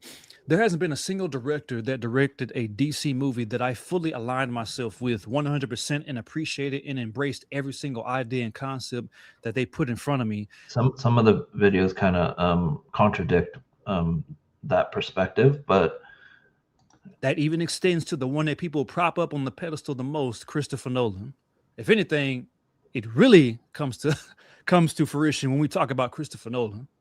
But at the same time, when I have my personal issues with choices that these directors made, there are also things that I gravitate towards that I appreciate, that I like, whether it's fight scenes, action scenes, casting, the costume designs, and various other factors, the music. His previous videos kind of didn't really say anything positive with the James Gunn one, but that's it. And I said Gunn Goofy is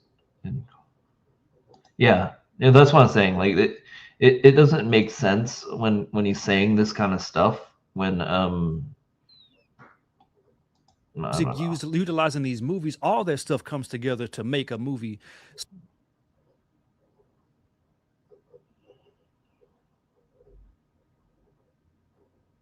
Yeah. Stand out and become something that makes it feel like I'm watching DC. Because if you just got to cherry pick, well, I got good acting, but the action is trash, or the music is great, but the acting is trash, or whatever, you got to bounce back and forth. You can only cherry pick and pick one thing or another because the movie that you're watching is going to be lacking on one thing and is great on another. You see what I'm saying? Like, there's always this situation for me personally when I'm watching these movies where something isn't going to be to where I would like it to be. Am I picky? Are my standards too high? That's up to you to decide. For me personally, I have the right to have high standards for DC because I put DC at the highest standard when it comes to comic book media. I put them above Marvel when I'm looking at comic book stuff. It's what I'm going to go to when I go to my local comic book shop. I, to this day, for quite a bit of time so far, I pick up 0 Marvel books. Okay. And still pick up a multitude of DC books, borderline weekly. All right. But when it comes to the theatrical experience, when Marvel pulls up and they're going to come out with something like Avengers Doomsday, my eyes are open because that's going to be something that's going to get a lot of people back into theaters. At the same time, I'm looking at DC and I'm thinking, well, if we just keep on trying to make this whole thing happen, let's say if Snyder fans were able to come in and somehow be vocal enough and powerful enough to shift the narrative and knock Gunn off the pedestal and put Snyder back in position. All right. I fully expect similar things that happened in 2013 and 2016 to occur. The same vocal amount of people that might have grown even since then are going to come in and they're going to start saying things towards the Snyder stuff, and they're going to be salivating at the mouth at anything negative associated with anything that Snyder does within the DC universe. They will already do it even if he was reestablished and reinstated and coming out with a Justice League 2 and 3, brother. Hi. What's good, man? Pretty good, yeah. So, do you have anything in mind, or do we come up with something to talk about, or what? Hey, bro, we can talk about whatever. I just wanted to, come through, and just see what was what. Yeah. I saw you and I saw you and the other guy talking. He seemed like he was you guys are having a great conversation. He was going at it. I like what he was talking about, though. Yeah. That guy, the Mav something, he said he's open to collabing too, but like his work schedule doesn't match up, I guess. But it is crazy that like I constantly, I guess because I'm watching the crazy ones, that like every crazy one just gets recommended to me now. Oh man. Yeah, like some of the videos from the crazy, like I understand and I like back up, and then once I back it up, like people point out that, oh, you're supporting the person that you should be against. Like some videos I can't agree with, some videos of course I wouldn't. So like, like honestly, bro, when it comes to this whole situation, like the other gentleman was talking about earlier, before I came in, it shouldn't have to be, again, a tribalistic spirit when it comes to comic books and movies and all this stuff. Again, people need to understand that it's not real. It's for our enjoyment. It's fantasy. So I think we should just take it with a grain of salt. It gets annoying whenever people that hate, they're saying Supergirl is like purely Guardians of the Galaxy. Like there is some tones to it, of course, but like it's straight up to the comic. Dude, you know what I'm saying? And here's the thing as well. Even when I had my Superman review and my gripes about it, when I already knew that, okay, it's James Gunn. Here's my thing. It's James Gunn who directed Superman. So I expected it to feel a little bit like Guardians. Like, come on, bro. He did Guardians. So I expected that to be in there. And I didn't mind for that humor of Guardians to be in a Superman film, because it makes sense. It's Superman. It's intergalactic. You're going to have fun. You're going to have your stuff like that. I was only praying for a good balance. I don't care. I never care about, it doesn't bother me if it's going to be like Guardians, fine. But make sure you balance it, bro. When I get mad, when I feel like it's getting too goofy now. That's where I get irritated. You know what I'm saying? I get that. And I said like it's too goofy, but like it having jokes isn't the problem, because even the animated series, Superman would joke around sometimes. Like sometimes as well. A lot of people seem to forget. Like, and that was the animated series with Tim Daly, right? Yeah. And Clancy Brown is Lex Luthor. The best Lex Luthor of all time. I'm sorry. The best Superman and best Lex Luthor of all time, I'll say it right now, is the one on the animated series, period. And that's where I stand. Because even in that show, a lot of people tend to forget that animated series is dark, dude. It's dark. It has dark moments. I don't know if people forgot when freaking what's his name? I think his name was Detective Turnup or something like that, or whatever. Yeah. When I don't know if people remember when Apocalypse killed him right in front of Superman, you know what I'm saying? He obliterated him. And this is an animated show, dude. And I was like, bro, that hit home. I'm like, damn, bro, this show is something more. Because you know what got me too, Johnny, bro, is what really took my expectations for Superman 2025 all the way to the roof. And I made a mistake. I shouldn't have done it, but I did. I never watched the animated series of Superman. You get what I'm saying? But since, the Superman, I was going to watch Superman 2025, I was like, you know what? Let me finally watch it. So I watched the animated series before I went to go see the movie. So Yeah. my expectations were to the roof because Yeah. that animated series is one of the greatest animated shows I've ever seen in my life. It's that good. Yeah, and I always recommend it to people that like don't understand. They admit they don't really understand Superman. I always recommend that series because It's it pretty awesome. much like puts Perfect. everything like who he is out there and everything. Exactly. But like that's what I'm saying. When people say whenever I mention that I like certain parts of the Superman movie, people say, "Oh, you haven't like you don't really know about Superman." It's like that doesn't really mean anything. No. You know? I'll say Like, this too. I will say this too, bro. The thing about it is, it's like, here's the thing.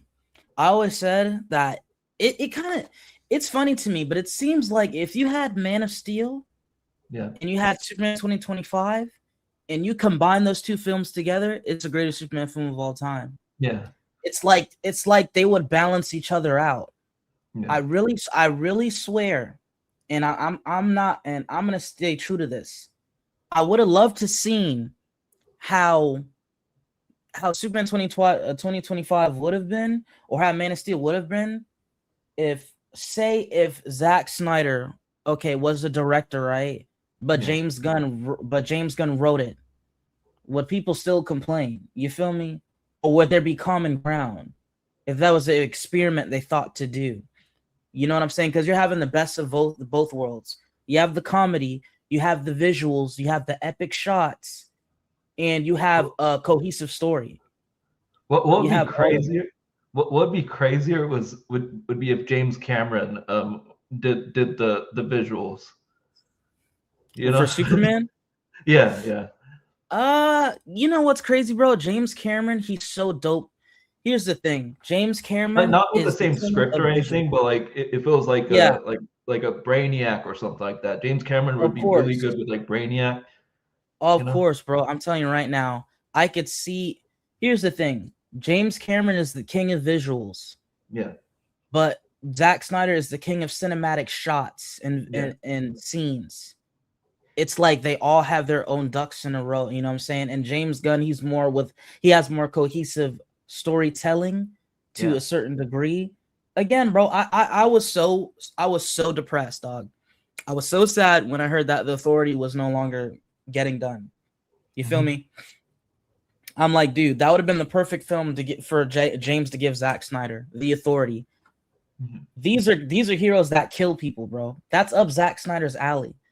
And I'm like, how did they miss on not having Zack Snyder direct it and probably James Gunn help him produce it? The Authority would have destroyed the box office. I'm telling you right now, if it was done, it's damn near like The Watchmen. It would be a new modern take of The Watchmen, just not in different characters, but the same scenario. So I'm kind of sad that even happened. What's up? I know the funny guy 1000. What's good, man? I know that he asked me.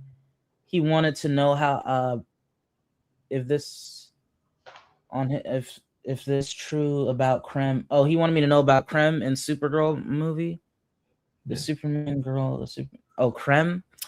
You talking about the what are they called? Krem of the yellow hills? Yeah, Is that it? they're saying that Krem does was even crazier and more evil because they do like sex dungeons and stuff, and they're saying that like if they pulled on I'm pretty sure this is gonna be PG-13, but if they went like full on R, they could really push on that. but like I'm pretty sure they're gonna like make him like less like crazy evil, but like make him evil as in like more of a villain aspect, not like a overlord kind of. Yo, because you know what's crazy, I have two more pages and stuff that I have to read when it comes to Supergirl Woman of Tomorrow from Tom King, but I did read most of it. Yeah. And I am like, I'm already I'm a little scared. I'm excited, but I'm still a little scared for the film. Yeah. And the only reason why as well, because I know James Gunn came out and already said that it's kind of like Guardians, or it has Guardians feel, and that scared me because I'm like, dude, listen, I love Guardians to death. I love the whole trilogy of Guardians. You know what I'm saying? But I really, from reading the story, bro, of Supergirl Woman of Tomorrow, I do not want that to be, that needs to be the most far away movie from Guardians as we've gotten, because Superman already felt like Guardians, and I don't want Supergirl to feel like Guardians.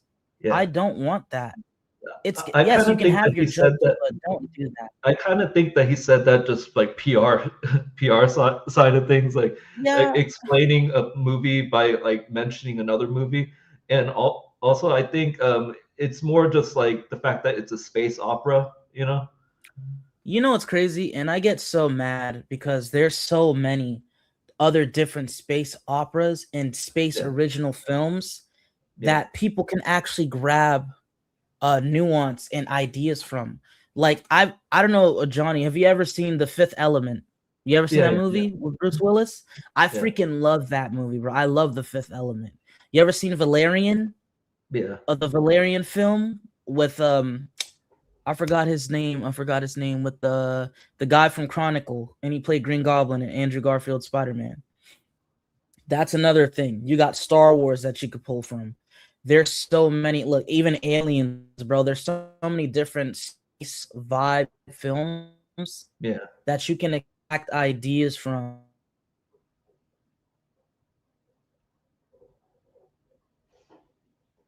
Oh.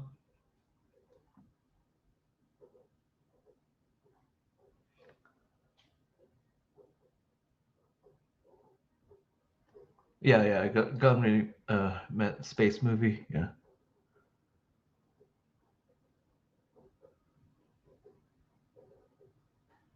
You need to We're having fix some your technical difficulties. Oh yeah.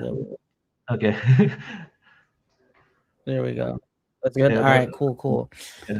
But yeah, man, dude, and you know what's crazy? Oh no, go ahead, John. Looking at the trailer, it like some of the shots actually remind me when you connect Craig Gillespie being directed, some of the shots actually remind you of like Cruella.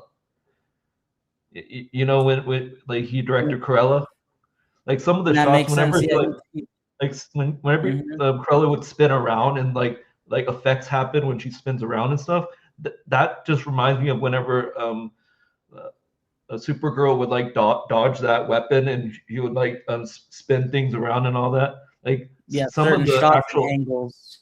Yeah, so some of the actual like speed and like how it's like shot and all that, it reminds me of Cruella. So like I think if you think about it like that way, not completely saying it's like Guardians, like it, you get what I'm saying? I get it, bro. And I want at this point, I'm gonna need. Because I'm not trying to tell James Gunn to step back, but I want to hear some more from like Craig Gillespie. Yeah, because I'm thinking like more the filmmaking aspect, like connecting the movie that he actually did and like what it looks like through the trailer, at least what we saw, you know, like because how he directs it. I'll be real, and people can hate me if they want, because at the end of the day, I'm gonna keep it honest and G here. As much as I love Man of Steel, and and I still had a good time. I had a decent fun time watching Superman 2025. But at the end of the day, if you want to talk about something being as close to what we'll ever get with Christopher Reeve's vibes and everything, a lot of people really disrespect the hell out of Brandon Routh, or Brandon Ruth, however you want to say it, with his Superman Returns movie. That movie to me is still better than in Superman. As a Superman film, it's better than Man of Steel and Superman 2025, bro. I don't care if people say that movie was boring. Freak you, that movie was not boring to me. He did everything. He was like a clone. Motherfreak was a clone of Christopher Reeve to a certain degree, and he did a good continuation from his story. And then you had Kevin Spacey as Lex Luthor. Such a great Lex Luthor. He was so underrated. That man is dope. Even the part when he's like, wrong. You know what I'm saying? Like, yo, he's that movie. I'm like, dude, this is Superman and Lex, bro. Like the back and forth and the nuance and the aura that Brandon Routh gave off. You know what I mean? It's just like, I truly wish that he had another chance and we got a sequel to that film. Like he got raw about the world of, like, if you want to combine something, the world of the Brendan Routh one mixed with Superman 2025's like more like colorful look to it, and also his like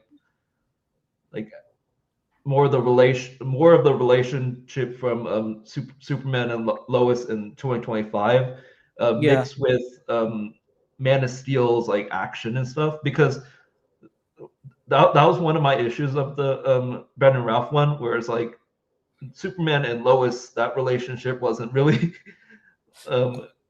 executed completely well. So like a mixture between those, like I liked Brendan Routh more like the world and like how Lex Luthor was portrayed and stuff, but like some you can find, like every movie you can find something you didn't like, you know. Of course. Everyone that has their opinion, their perception, you know, art is subjective. I think, to me, when it came to Brandon Routh and his relationship with Lois in that movie, you know what? For me, I loved it because I understood the situation and where they were in their life. I think it was like that because at the end of the day, you know, Lois Lane, she was married. You feel me? She had a family. She had a husband.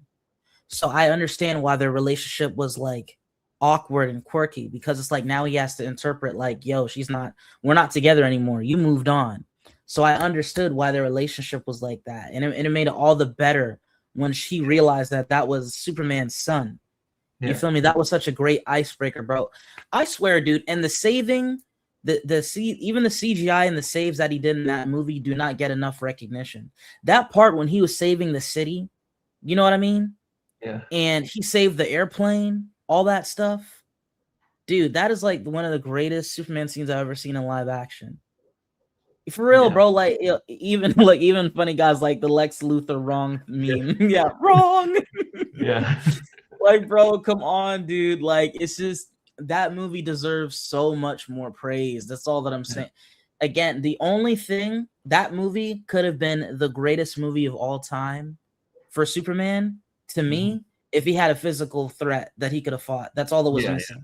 If he had That's all that was missing. He didn't have a physical threat that he could have fought. I really wish that they would have had Metallo in that film. They could have had Metallo, or they could have had well, one thing that would sort of fit within that movie, because of the whole Kryptonite Island and all that stuff, and Lex being like more of a controlling thing. One villain that would sort of fit, because Kryptonite doesn't really affect him as much, would probably be Parasite. Exactly. Yeah, exactly. You feel me? Because I can imagine Lex Luthor creating Parasite within that specific movie. Like other movies and stuff, it wouldn't make sense, but that one. But correct me if I'm wrong, Parasite. But the caveat with that, Johnny, is if Parasite does suck up enough of Superman powers, Kryptonite does affect him, though. That's the caveat. Because he gets all his strength and his weaknesses. Yeah. So, and like you said, that would have been smart, because then Lex would have had a way to control them both either way. You know what I'm saying? Because he has Kryptonite.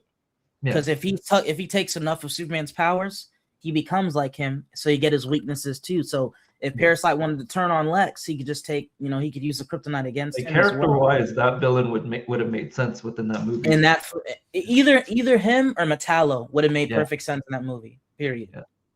So it's like, dang, bro. And I swear, dude, even when Superman 2025, dude, I was hoping that we would have gotten more substantial villains. That's all. It's like that's all that bro, I'll tell you this, Johnny, if you were there in the theater with me watch that movie, you'd have been cracking up sitting next to me, because I was enjoying it. And then I think that the part that irked my nerves so bad is when the Hammer of Boravia, I'm a hammer, and then he takes off the helmet and it's Ultraman. I was like, are you effing kidding me? I was really hoping that those were two different characters, bro. Yeah. I was hoping so bad, bro. Like the sign was the pop figure being the same name. Yeah, man. Yeah. You know what I was hoping, bro? I was literally hoping that the Hammer of Boravia. Yeah. I was hoping that was Bizarro. Oh, I yeah. was. And I was hoping that, Ultraman was Ultraman, from the comics.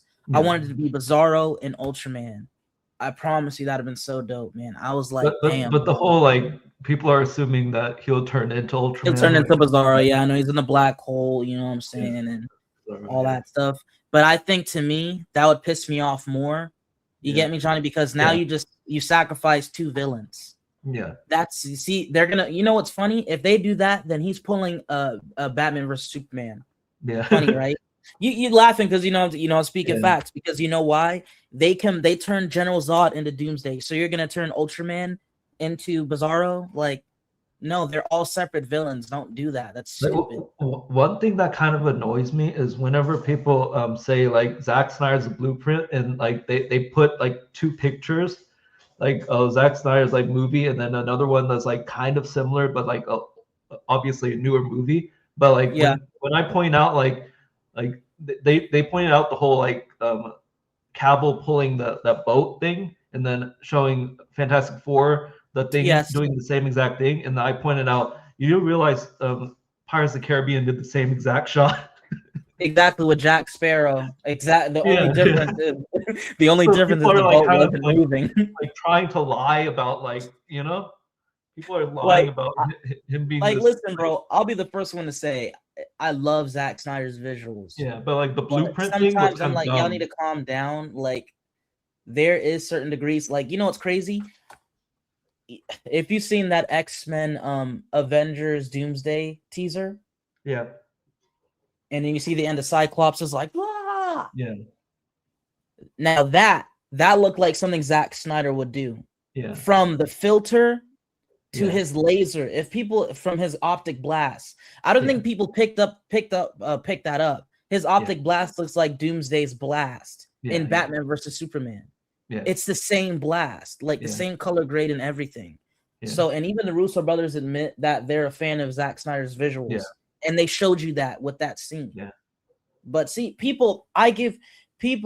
Snyder fans and Snyder freaks need to learn to give him his flowers, but not overdo it to make it seem like he's the best thing since sliced bread. Don't say like every shot is inspiration from other shots.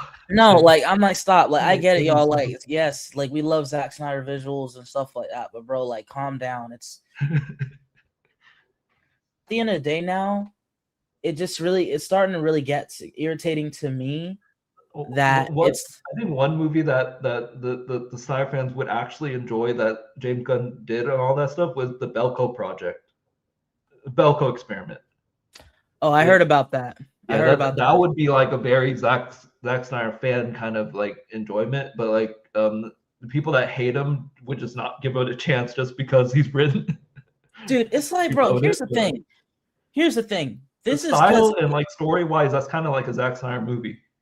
Like, I promise you, if I was James Gunn's boss and handler, I would have. And if I was James Gunn, because it's not like they haven't worked together before. They did Dawn of the Dead, which is a zombie classic, and everyone loves it.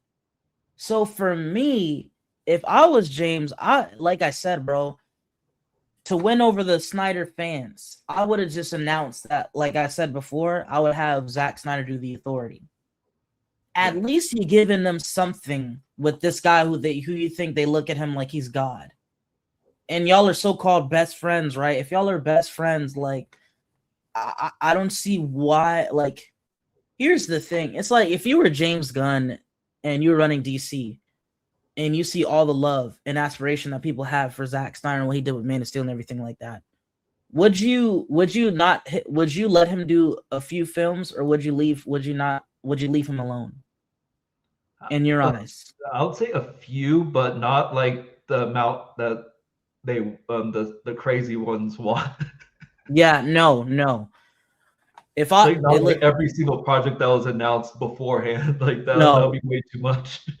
honestly, for me, if I was James Gunn, I would have Zack Snyder do The Authority, and to keep him on a tight leash, I would be the producer, because Yeah. Zack Snyder sometimes he could get a little too crazy. Same thing with James Gunn. I think the James too Gunn, crazy would probably be the Rebel Moon 2. yes, exactly. one You was see what too happens. You see what happens when you give Zack Snyder too much control. But same thing with James Gunn. You see what Yeah. happens when you give him too much control. I think they both need regulators. Like, all right, pull it back. Y'all are doing too much. You feel me? Pull it back. They both need regulators. But if I was James Gunn, I would let Zack Snyder do The Authority, and I would let him do the Bane and Deathstroke film that they've been talking about. Yeah. He'd be perfect for that. Action-wise, visual-wise, he'd be perfect. I wouldn't let him have all the control for the writing, obviously, but visuals, can you imagine him doing the visuals for Bane and the Deathstroke film? That's sick, bruh. That's it's going crazy. A DC project that would work, that is in the comics and everything, would be for James Gunn, Zack Snyder to actually completely 50-50 it, would probably be a Batman Green Arrow. Oh, Batman Green Arrow film? Because Batman, like Zack Snyder would be all with the Batman, and then James Gunn could be doing something with Green Arrow, a little bit more Green Arrow stuff, but also like them doing working with each other's like character too sometimes. But like that would be a good 50-50, I would think. You know?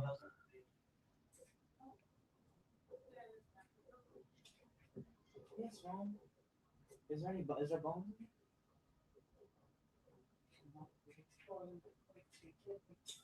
All right.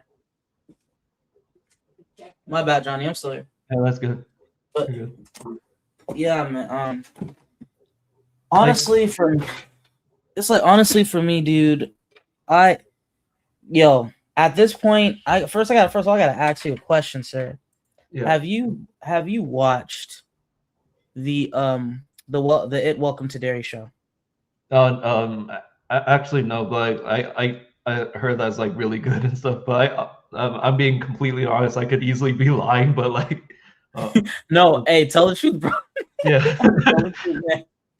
No, yeah, bro. Hey, listen, bro. Listen, Andy, and people give Andy Muschietti a lot of gripes for The Flash. Yeah. You know what's crazy, dude? It's like when I watch The Flash again, I don't understand. It's not even that much of a terrible film. Yeah. It's really not as bad as people make it seem out to be. Yeah. Yes, it has its thing. Here's the thing. The way I see The Flash is kind of the way that I kind of see Superman 2025. I enjoyed them kind of the same level with The Flash and Superman 2025, low key. Especially seeing Michael Keaton Batman. Why I don't think the Flash movie that they wanted before would ever happen again being made now because of the controversy of the actor. You know, and that's what I'm saying, partially too. why the movie failed, right? You know what's crazy? I really think Ezra Miller probably was the last key, the last straw in the hat to really be like, all right, this movie's not going to do good because everyone now knows you're a weird freak. So who's going to come and watch your movie? They had to throw Michael Keaton. Michael Keaton can't save this film, sir. He can't do it. That's why that movie, that like the over the top Snyder people want the Flash movie, because that was part of the original plan. That wouldn't work with Ezra Miller. All I'm saying is right now, and people don't know, if people don't know that Andy Muschietti and his sister did It Welcome to Derry. Yeah. And bro, I'm telling you right now, that show in itself is just it. I put that show on the level as The Penguin, bro. The Penguin. That's how much I enjoyed it and loved it. So I'm gonna be real, because a lot of people don't know if he's still. People are saying he's doing Batman Brave. He's not. I will. If he's not doing Batman Brave and the Bold, I'm done with DC at this point, bro. After he's done something like that, after he's gave us a show like It Welcome to Derry, I can imagine, and they need to hurry up and cast Bill Skarsgård as the new Joker DCU. I'm getting tired. They better hurry up. They better hurry up because I don't know what we're waiting for. I had to double check. I knew for sure, but I had to double check. The writers for Brightburn was actually James Gunn's cousins. His cousin, yeah. Mm-hmm. So like, Yep. I kind of wonder if they're still like working like that. If they can actually like form that, like have James Gunn cousins work on like writing something, and like probably because they're really close, probably James Gunn direct it, but like the writing would be within that, or have something like that, or him James Gunn producing something and then something like that. Hey, you know? that's fine and all, but again, I'm gonna need Andy and his sister to do Batman Brave and the Bold. Period. I don't care about anything. I don't care about anything else right now. As good as that Welcome to Dairy show is, bro. Yeah. And as cool and as killer as Bill Skarsgård did as Pennywise in that show, he needs to be the Joker, and Andy Muschietti and his sister need to do Batman and the Brave and the Bold. They need to. I wouldn't even mind to see them do other characters. If they really wanted to push the whole horror thing, they could do something with like Justice League Dark or something. Yeah, they could do facts. Yeah, I'm all for it. They want You to know, pick up like the horror, the things that they're clearly like actually good, like really good at. Like they prove themselves and all that. Especially Yeah, like that exactly. ghost guy, you know, that ghost guy that's in Justice League Dark. That the guys that was like acrobat. That guy. Yeah, I think I've seen Justice League Dark like a couple times here or there, bro. Like I'm scared. I'm scared because now, and you know what's crazy, bro? If people don't know, if people want to know my greatest superhero teams of all time that I hold dear to my heart, Yeah. it's first of all, bruh, like, and I can't even put them in order, but they're kind of like neck and neck, bro. Like, obviously it's Justice League. Yeah. You know what I'm saying? It's X-Men. Yeah. The Avengers is like, yeah, okay. But bro, when you want to talk about a superhero team that I am so connected to because I grew up in the 2000s, bro. Yeah. You know what I'm saying? It's Teen Titans, bro. Yeah. It's Teen freaking Titans. Mhm. And when I heard that a woman who is writing Supergirl, who wrote Supergirl, she's also writing Teen Titans, bro. Yeah. She's doing Supergirl, she's doing Teen Titans, and what else is she doing? I freaking forgot. I think that they wanted her to also do Wonder Woman. Yes, bro. First of all, she's kind of new, and she's still new to She's new to Hollywood. She's only done like a short fan film or whatever crap that was. So I'm not gonna lie to you, John. I'm scared, bro. I'm scared because I don't know what she's bringing to the table. And the little fan film that I saw, like, well, I didn't even really watch it all. I seen clips, but it's like, okay, like this has nothing to do with superheroes. Like, so I also think scared, bro. I heard she's also did some like plays and stuff, and like that's not within their credits and stuff. But like, I kind of think it's kind of like some other like newcomer writers actually end up being like big. I hope that's kind of one of the cases because the beginning of Tarantino, he was like right off the bat doing like really good, even though like good stuff, you know. So like I hope it's like that kind of thing because like in the beginning of Tarantino, that was like a big. I'm right. Listen, I'm fingers crossed right there with you, dude, because they have her handling. Again, this is what makes Supergirl such a big movie. Yeah. Now Supergirl is just as big as Superman. You know what I mean? Yeah. Because now, if the movie sucks or not, now you're automatically gonna be like, all right, well, Wonder Woman's gonna suck and Teen Titans is gonna suck. Yeah. Because this is her first rodeo now. Because she wrote Supergirl. Yeah. So it's like, all right, now all eyes on Supergirl yet again. One thing that makes me not as nervous as what I would have been is like it's not a story they made up, you know. It's based on like an exact comic, because if it was like a new story, then I would be really nervous. Well, hey, you know, James and them already said that it's not exactly like the comic. It has elements, but it's not gonna But be like, exactly that makes me less nervous. It feels like a straight up new thing completely. You know what I mean? True. And you know what's crazy, dude? I was hoping. That's one thing that I was kind of sad about too. I don't care what nobody says again, and even though the gripes that I have with James Gunn, I still enjoyed the hell out of Creature Commandos. Yeah, I did. I truly did, and I'm hoping. I don't know when he's going to implement them in live action, because he already stated that animation and live action are within the same world. Yeah, and, So I'm and like, this okay, Clayface is not the same as the Creature Commandos Clayface, because there's there's multiple different Clayfaces in comics, so that's kind of how it works. And that makes sense. So that's why he could that's why he could get away with that. I understand. Yeah. That makes sense. But everything else, everything has to be continuity. Yeah. Clayface gets a pass, but Yeah. everything else has to be continuity. So I'm like, because I wanted to see the Bride's big sexy ass live action. You hear me? That's what gives a pass for the whole Fantastic Four thing with the Silver Surfer. There's other Silver Surfer, like that's Well, if what. you think about it, there's only mainly two. Really, it's him and his wife.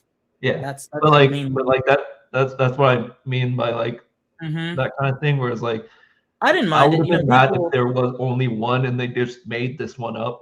Like, Yeah, exactly. So, but people are already gonna get mad at it regardless, because they're like, oh well, she's a woman, so it's it's woke now. They made Super Silver Surfer, a girl. I'm like, no, bro, that was why. that would be my gripe if they like made her up like for like no apparent reason, just because. And- And even to that extent, what's her name?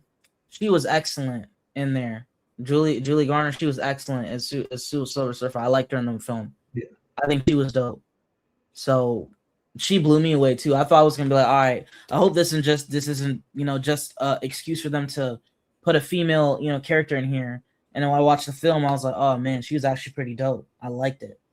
Like, I'm not gonna cap. It's funny that, isn't it crazy that Fantastic Four was the movie to make me have hope for Marvel again?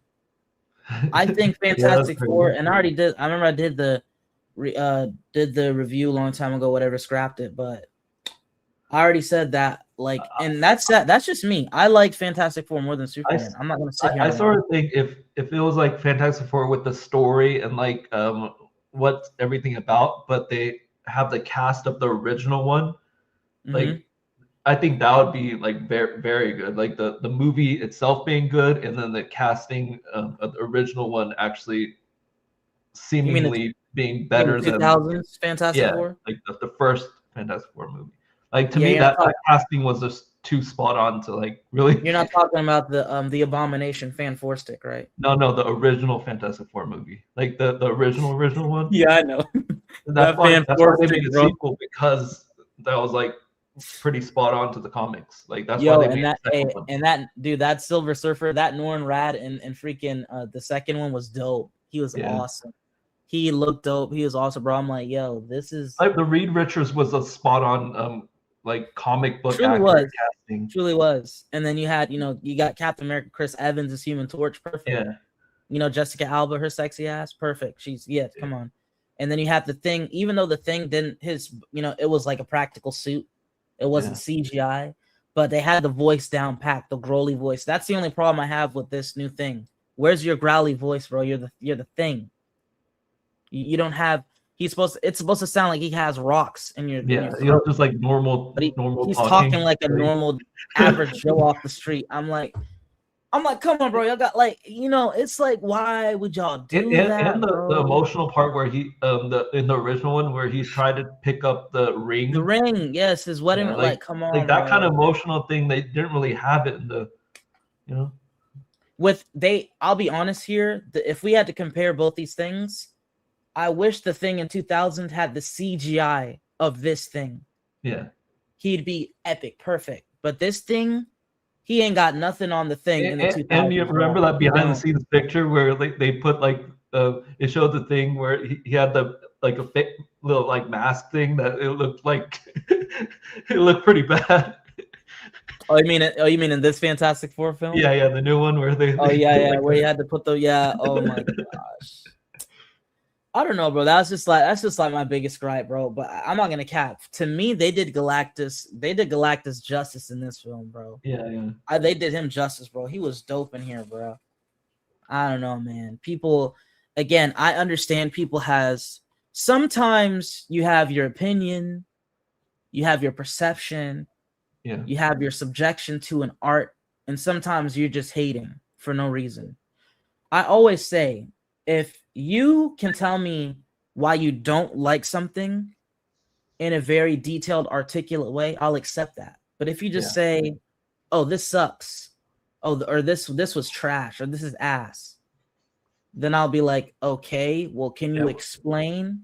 What's even worse is whenever a review like ignores certain parts of the movie to make their narrative even more valid. Yeah, you should trust me even though I skipped like a crucial scene. You know what's crazy? It's like, what makes these epic, big time movie critic YouTubers? You got to have a vocabulary and a vernacular for that. You know, and excuse my language, but you have to be good at talking shit or being a bullshitter. Yeah. That's what makes these YouTubers glorified by all these by their fans and stuff. Like, you got people like the Critical Drinker, Nerdrotic. Yeah. You know what I'm saying? Just top tier people that know how to speak. You know, they're good with their words. And they're good with their breakdowns and their narratives and everything like that. That's what makes you a true great critic. Even though I'll say you're not right. Like, people like, even watching Jeremy Johns. Who doesn't grow up with Jeremy Johns, Tyron Magnus, and all these people?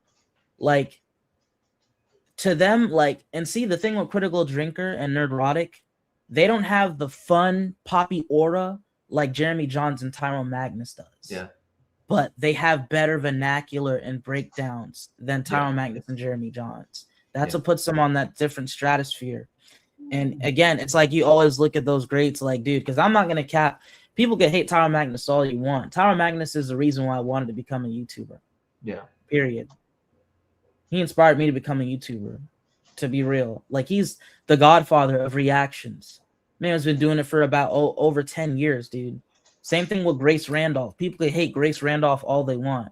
Yeah. But you know how long she's been doing YouTube and doing movie stuff? Yeah. And same thing with wow, I can't even forget. Same thing with see, like, it's been so long I forgot his freaking name. Same thing with the what's his name?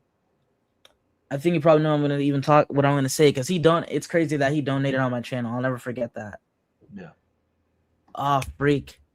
How did I forget his name? Yeah, I'm what's his there we go. Yeah, John Campea. People like John Campea.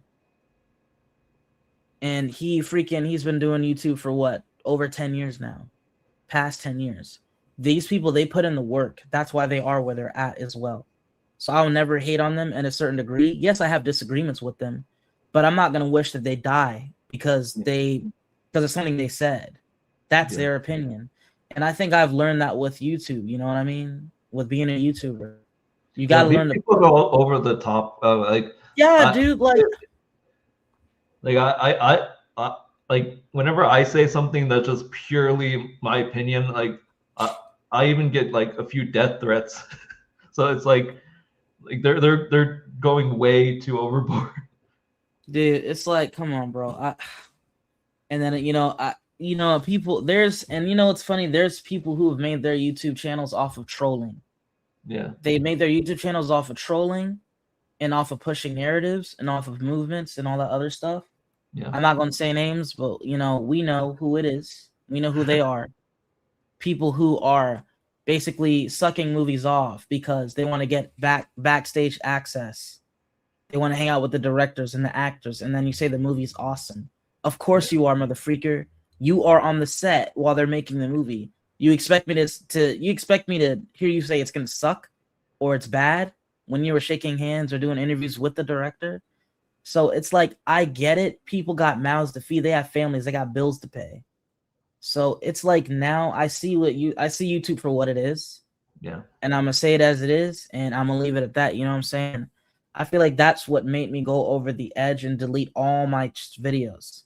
Yeah. I went ahead and deleted all of them because I was just like, dude, this can be exhausting and it can be stressful. Yeah. It really was, because I'm not gonna cap, like at the height, dude, that was the height of my YouTube career when I was covering Superman. That was the height of my channel. It truly was. And then after I gave my true opinion on it, everybody turned on me. So I'm like, oh, okay, cool. Nice, great. Because I didn't go with the narrative. And they're like, well, bro, you love the trailers, bro. You cried, dude, and everything. You damn right I did, bro. Because I'm like, the trailers were epic. But then I saw the movie and I was like, all right, the movie's fine. But the movie didn't match the energy as the trailer when I was watching it. You know what I'm saying? But that's just, that's just how it goes, bro. That's how it goes, man. Being a YouTuber is not for the weak. It's not. It's truly not.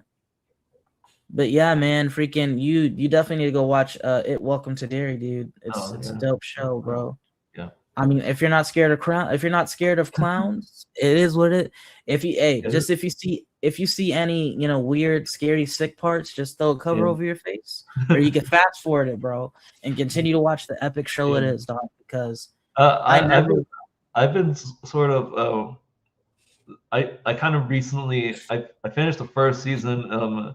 I watched Tulsa King. You know Tulsa King? Nah, bro. Is that what that's what Sylvester Stallone? Yeah.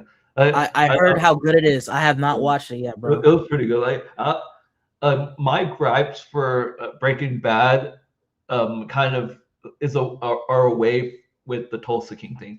My issue with Breaking Bad is it seems like the main guy is kind of untouchable, and like he does get affected somewhat, but like not nearly as much that makes me interested in what's gonna happen. That's my issue. Are you? Yeah. You're back. Yeah. There we go. Yeah, but you get what I'm saying. You heard what I said. Like that's my issue of that whole thing. But Tulsa King makes him vulnerable, but at the same time, really powerful. But the enemies are way more powerful. Versus like in Breaking Bad, it seems like the main guy's way more overpowered compared to everyone else.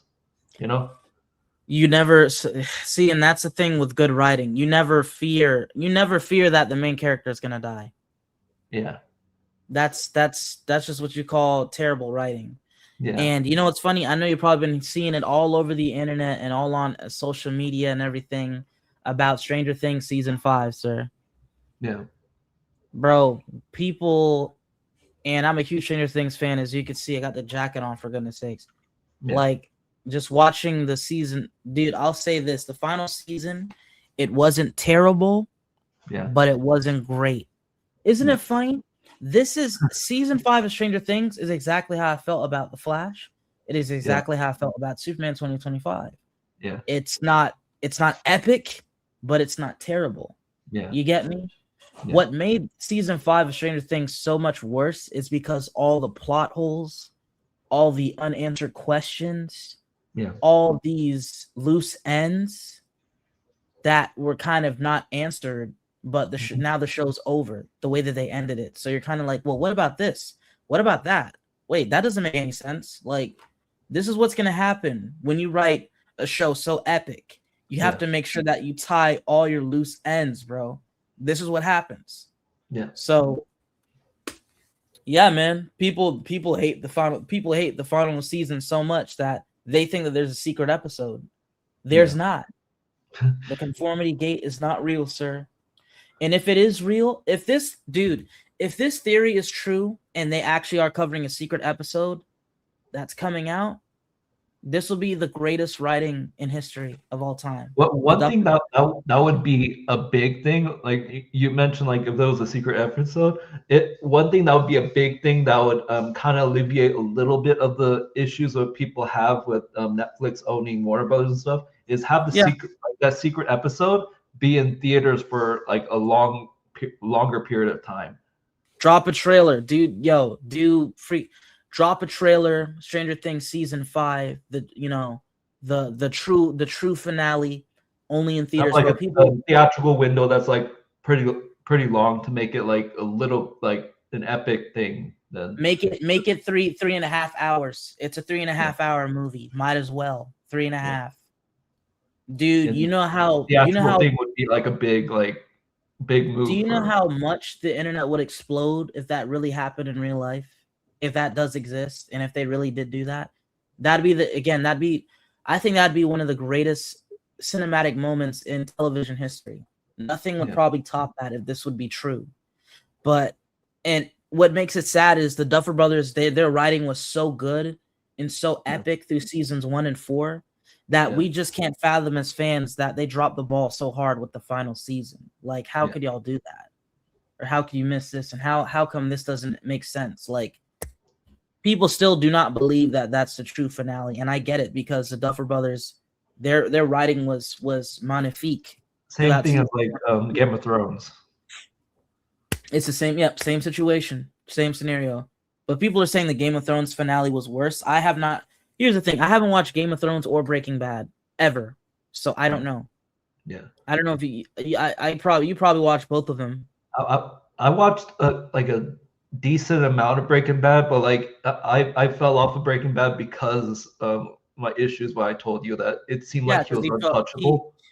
He felt too untouchable. Yeah, like that was my main issue. So I watched I gave it a shot. I gave him like 5 episodes, and 5 episodes should be enough. Like that's what makes The Walking Dead so glorious and epic, because nobody's safe. No one is safe. Like Sopranos is a way better version of Breaking Bad. Like Sopranos, that's what people said. The Sopranos is. Some people say Sopranos is the greatest show of all time. Not even one of. It is.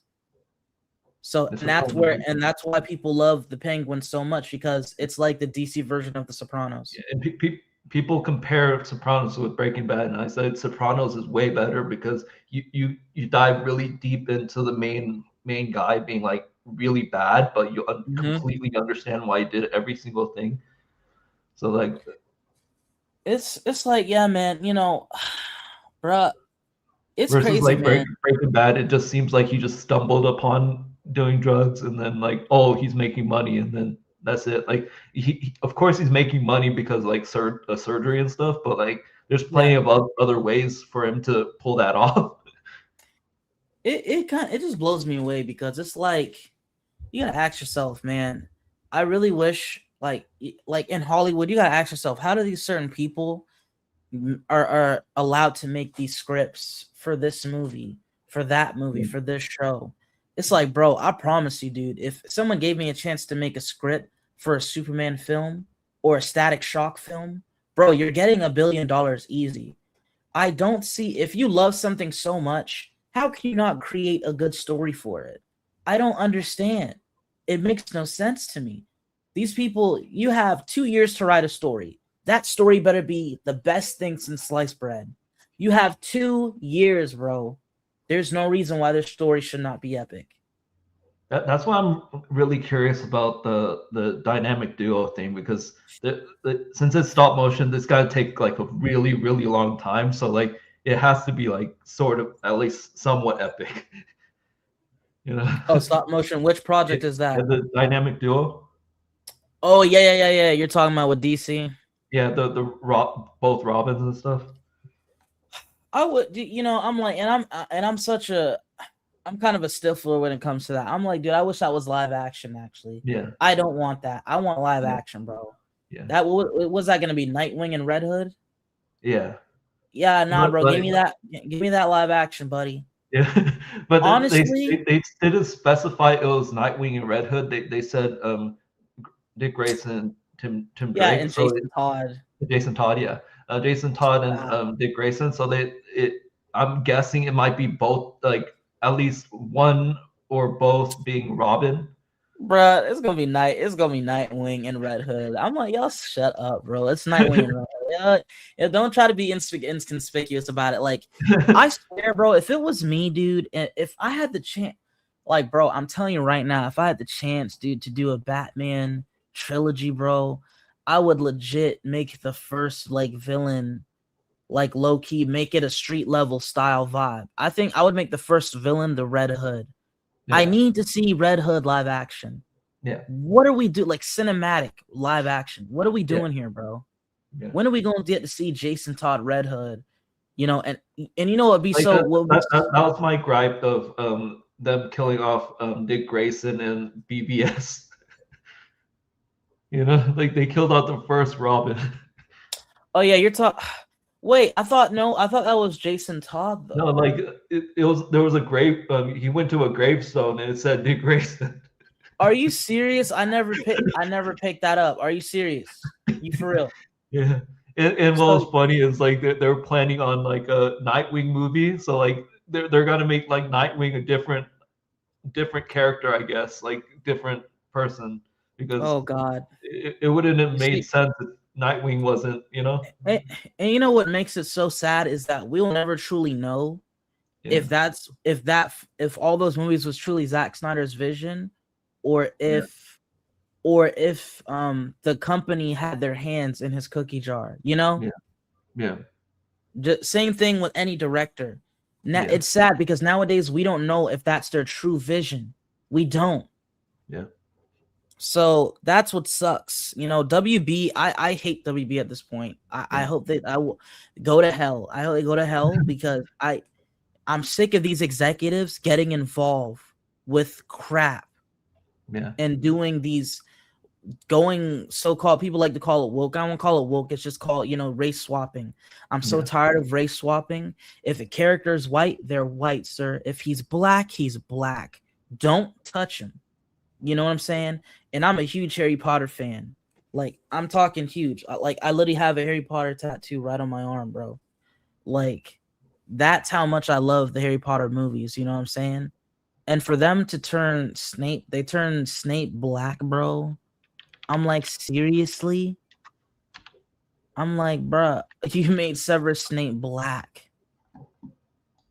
And this is coming from a guy who's black. But to me, Severus Snape is always going to be white. You feel me? Because what's it like? A lot of people really liked it, and then everything. But what? Because you're talking about race swap, what's your thoughts on Samuel Jackson with the Avenger, like Nick Fury thing? Dude, you know what's funny? People didn't care about it because nobody gives a freak about Nick Fury. We don't. Yeah. That's why, and you know what's funny? That's the only reason why it was okay, because you don't care about no Nick Fury. But let them make Captain America black. People will lose their minds. Yeah. And look, they did do that, right? Mm-hmm. Brave New World, right? Didn't do too well in the theaters, did it? Yeah.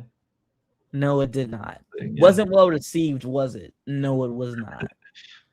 I'm sorry, Anthony Mackie. See, you should have stayed Falcon. And Sorry, I was. And we all, you know, it's crazy. Like, we all wanted Bucky. By like when Bucky Falcon was first. When Falcon was first showing up, he didn't have the red wings and stuff. No. Like talking about like comic book accuracy, like he had like a suit that's not like metal or anything originally. He was like kind of like a acrobatic kind of suit originally. Dude, if I wasn't mistaken, I always thought he was a freaking humanoid bird. I thought that was really I thought that was in his body. I thought he was a humanoid bird. Yeah. Like, was he or was he not? That's how much I don't care about Falcon. I don't know. Yeah, Falcon. He had like a acrobatic suit, like originally in the comics and cartoons and stuff. It was sort of like a flying squirrel kind of suit. You know, flying squirrels with the the wings Yeah. on the under the arms and stuff. Well, I'm Like glad that they did that because that would have been so corny. That'd have been so corny. Yeah, but like So I'm glad that they did that. You feel me? I'm just poking fun of the whole like people want comic book accuracy and everything. Is like if they did comic book accuracy, they would. Because you know what would have been cool? I think would have been dope is if they just allowed. We all wanted Bucky to be the new Winter Soldier, to be the new Captain America. Yeah, that's what everybody wanted. So I wish that they would have just let Bucky been the new Captain America and Falcon. Or you know what would have been cool? What if they were to both? What if they would have been dual Captain Americas? Why couldn't they both be Captain America? Huh? Why not? Two Captain and what America. would have been kind of cool is the whole fake arm thing. Make the fake arm like show like the shield. You know, like, dude, that bro, I'm telling you, they had a lot of ideas. They squandered a lot of things, bro. And you know what's crazy to me? A lot of people are getting. This is what you call the sheep mentality. And I'm sorry, I'm gonna keep it real on here, dude. Everyone is so excited about the Doomsday teasers. Oh my gosh. I'm like, are we all gonna forget that Disney has kind of sucked for the past 5 years? Yeah. We're like, look, this is all Disney has to do. Look, this is it. It's like, say everyone's 5-year-olds and this is Disney. Look, yeah. we sucked for a couple of years, but look, we got Cyclops. He's doing a blast. Like, okay, that looks cool, but is the story gonna be good? Yeah. I'm tired of Disney and their bull crap. They screwed us with with this new phase. They screwed us with Star Wars. Star Wars sucks. It sucks. It's terrible. Star Wars like strangely, I think Universal is the only one that doesn't have like too many negatives. They don't have that much blemishes on their records. You know, Universal is they're hanging in there. And look, Universal, they stole it Christopher Nolan from WB. How did WB lose Christopher Nolan? Someone tell me this, please. That's why I said WB is full of coke addicts and drunkards. It's mainly because Nolan didn't like the streaming thing. What they did with during COVID. You know? And I don't blame him. I don't blame him because people got to understand. If Nolan worked at Disney, he would have quit Disney because Disney kind of did the same thing. Nolan, that's how you tell he's a true artiste. You are ruining his art because you're putting his art off of the big screen on the small screen. People need to understand the small screen is for TVs. The big screen is for movies. Yeah. You feel me? The only thing negative I would say with like the recent with like not recent but Nolan was like in the beginning with Tenet, you can like barely understand what they're saying. That's the one gripe I have with the Tenet. And you know what's funny, and it makes sense because every director, there's gonna be every director is always gonna have a tiny little blemish or that one movie that it's like is their weakest film. Tenet is definitely Christopher Nolan's weakest film, but it's not a bad film. Yeah. You just got to be smart enough to understand what's going on because it's not a dumb film. Yeah. It's just but much. Like, it was more the filmmaking aspect. Like the movie itself and the story and stuff, like I understood and like liked, but like the beginning when you couldn't understand the characters because of the mask and everything, that was my one. Yo, listen, and I just saw subtitles at that point. And I just saw the funny guy 9000 put in the chat. He said, "Why WB is not looking at Cartoon Network, bro? Don't get me started on that, dude." Yeah, the Cartoon Network thing, yeah. Bro, Cartoon Network, bro, is the GOAT of cartoons, bro. And hear me out. You know what's crazy? You know when I actually grew hatred, I legit, dude, I'm not kidding. I legit have pure hatred for WB because the things that they do and the opportunities that they literally let slip through their fingers. I already told you, like I said, I'm a gigantic Teen Titans fan, right? Yeah. How big of a fan are you of the Teen Titans 2000 animated show? Like a pretty big fan, yeah. I'm I really liked it. I'm a huge fan. You said you loved it? Yeah, it was really good, yeah. I liked it, yeah. Okay. So Where the hell is season 6? You Yeah. can't tell me that that's how you're gonna have that Teen Titans show end. Yeah. With Beast Boy seeing Terra still supposedly alive and running out of the school through blinding white light out of the school doors, and that is the last episode of this epic show. You really gonna end that show like that? Are you crazy? There's petitions, Johnny, of season 6. There's petitions, bro. There are fans. Why are they not feeding the fans? Because they don't give a damn about the fans, and they prove it yet again. They don't care about us, bro. Like that was the They main reason why I wanted Universal to actually get Warner Brothers, because they would have focused on that, because they like animation way more than like most, because they have like DreamWorks and Illumination and all that stuff, and they make shows out of those characters and all that. And then they went ahead and fired the voice of Beast Boy. Yeah. Are you on crack? Are you on crack? You gotta be. Why would you? He is the most notable voice in Teen Titans, is Beast Boy's voice, bro. Yeah. And you fire Craig Sipes for what? Yeah. For what? Why? For what? You just destroyed the main pillar, basically, low key, that kind of holds the Teen Titans up by getting rid of his voice. It makes no sense to me, bro. I just can't fathom.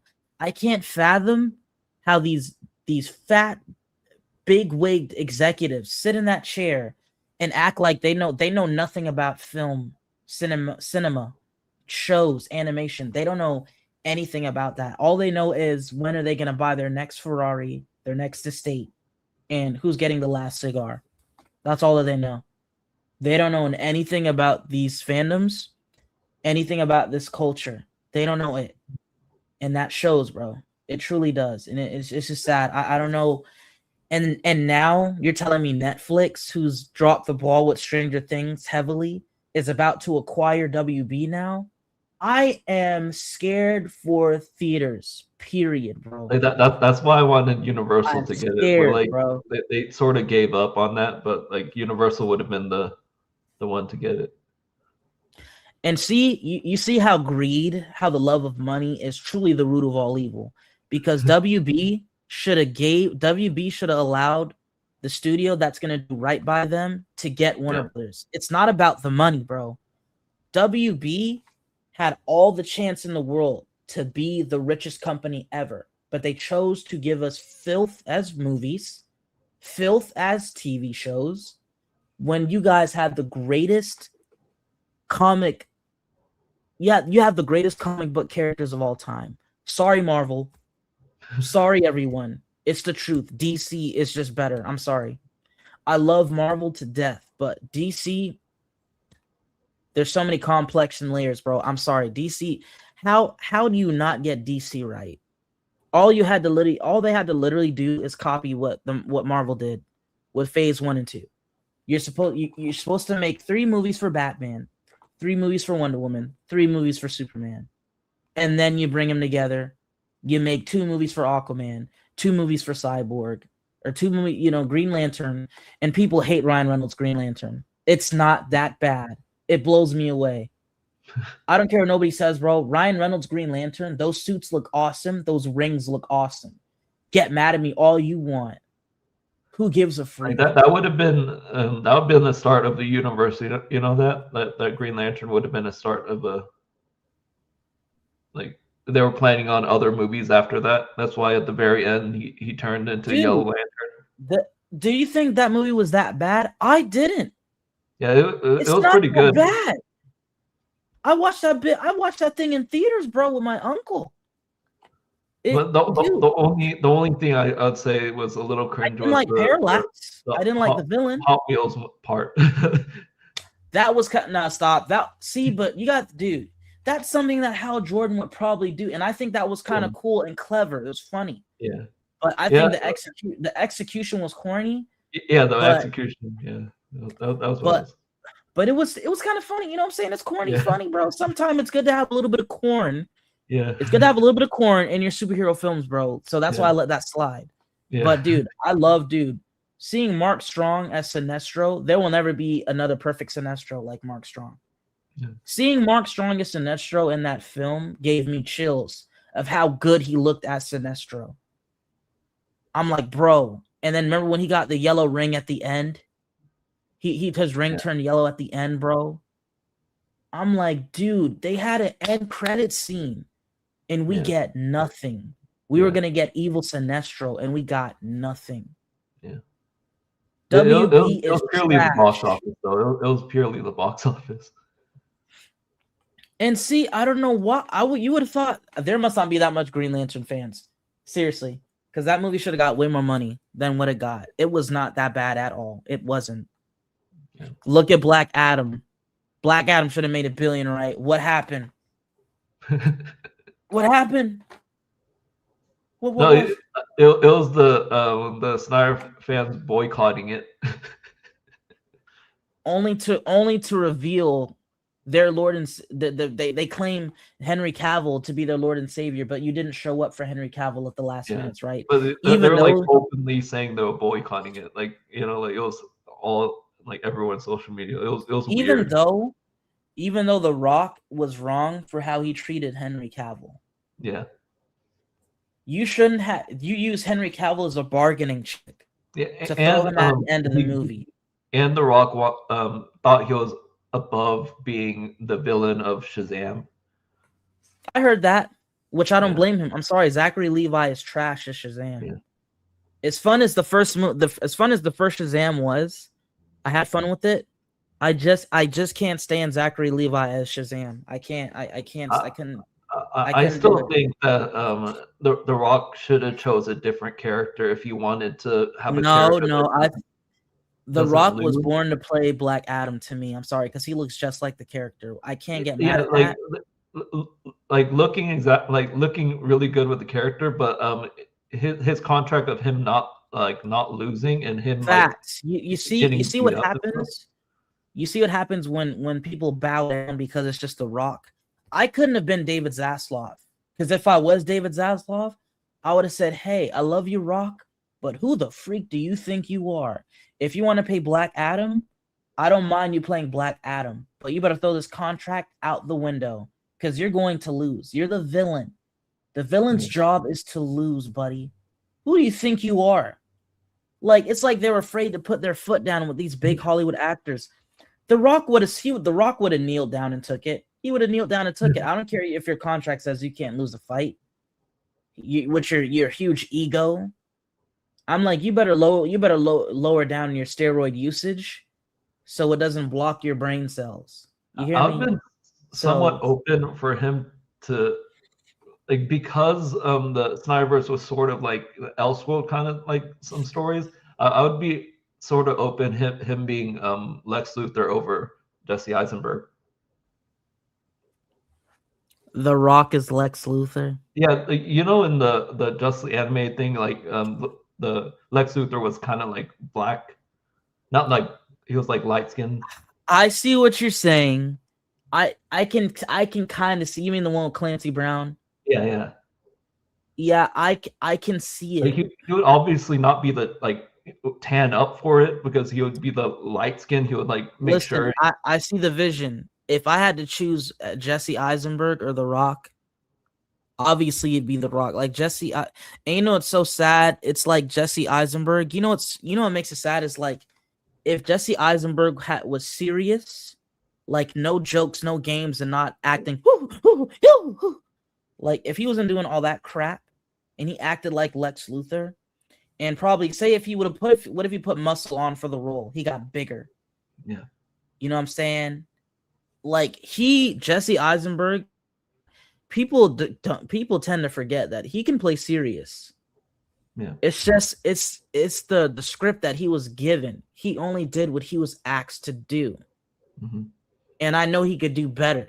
But hey, listen, whether it was Zach's idea to make Jesse Eisenberg a weird freak, or it was WB's idea, the whole point of the matter is, and that's the thing about BVS. As much as I love BVS as a guilty pleasure, yeah, BVS is solely trash. You know what makes BVS trash, even though I love it so much as a guilty pleasure?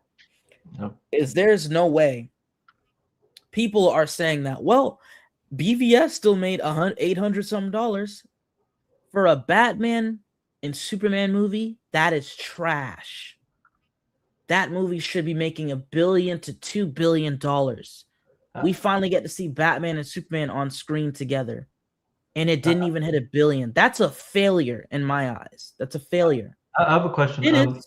Do you remember when Wonder Woman sort of flirted with Batman? I think it was in Justice League, but was it in both, or was it only in the theatrical one?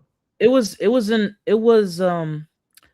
Justice League, and I remember it was even in the Flash, bro.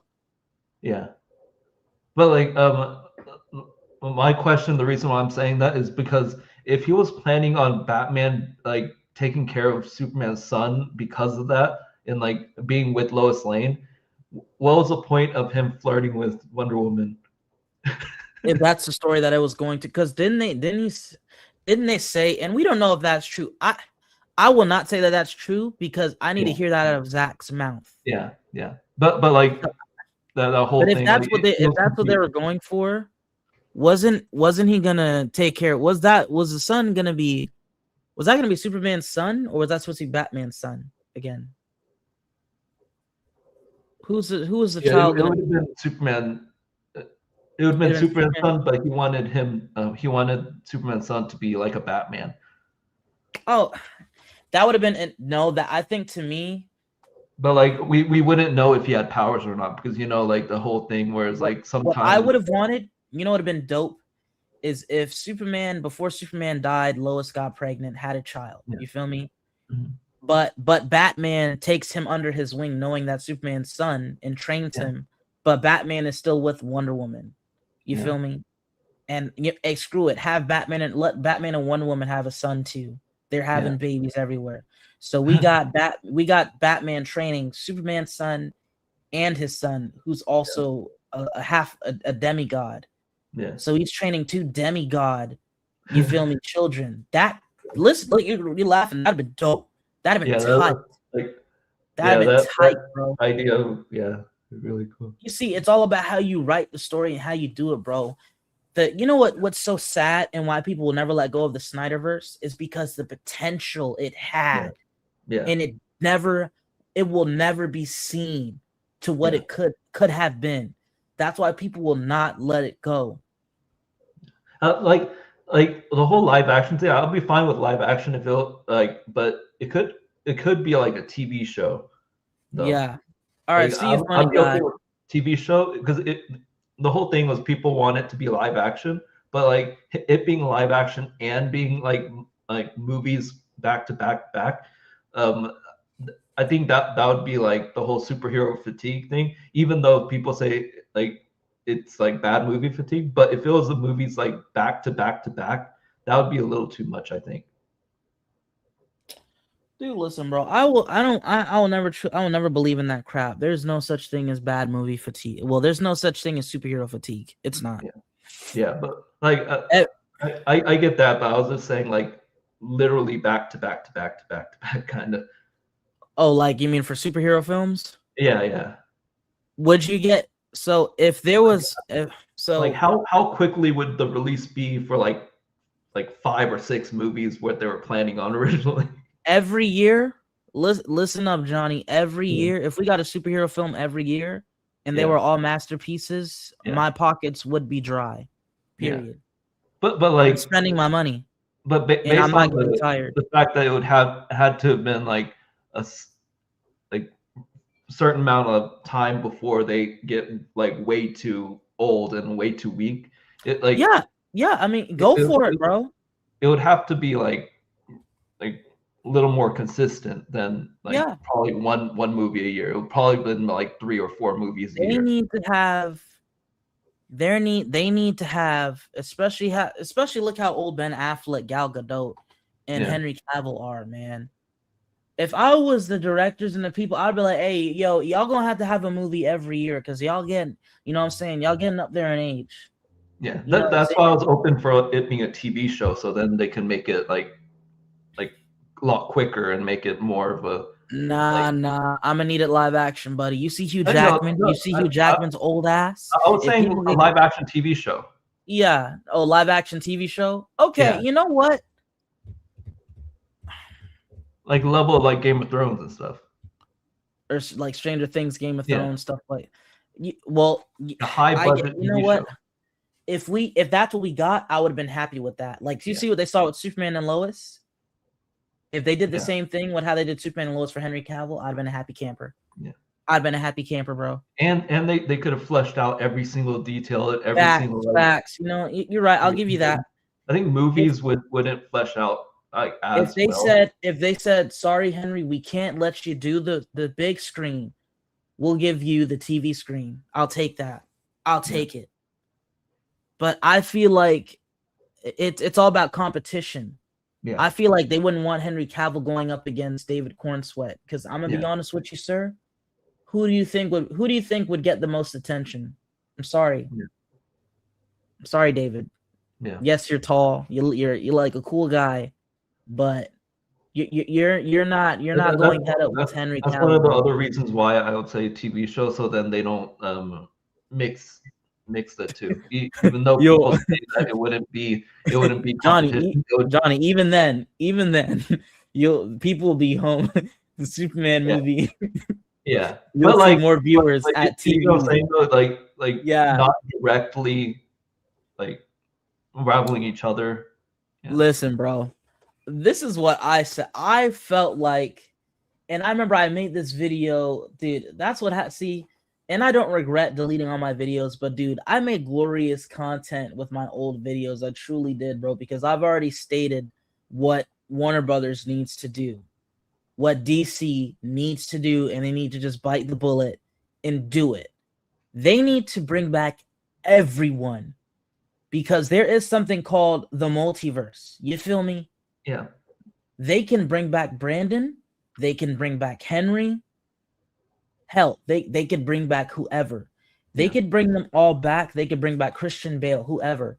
They can bring them all back, and they can all still continue to do movies because it's a multi-dimensional threat that will be coming soon towards the end of the payoff of the DC comics.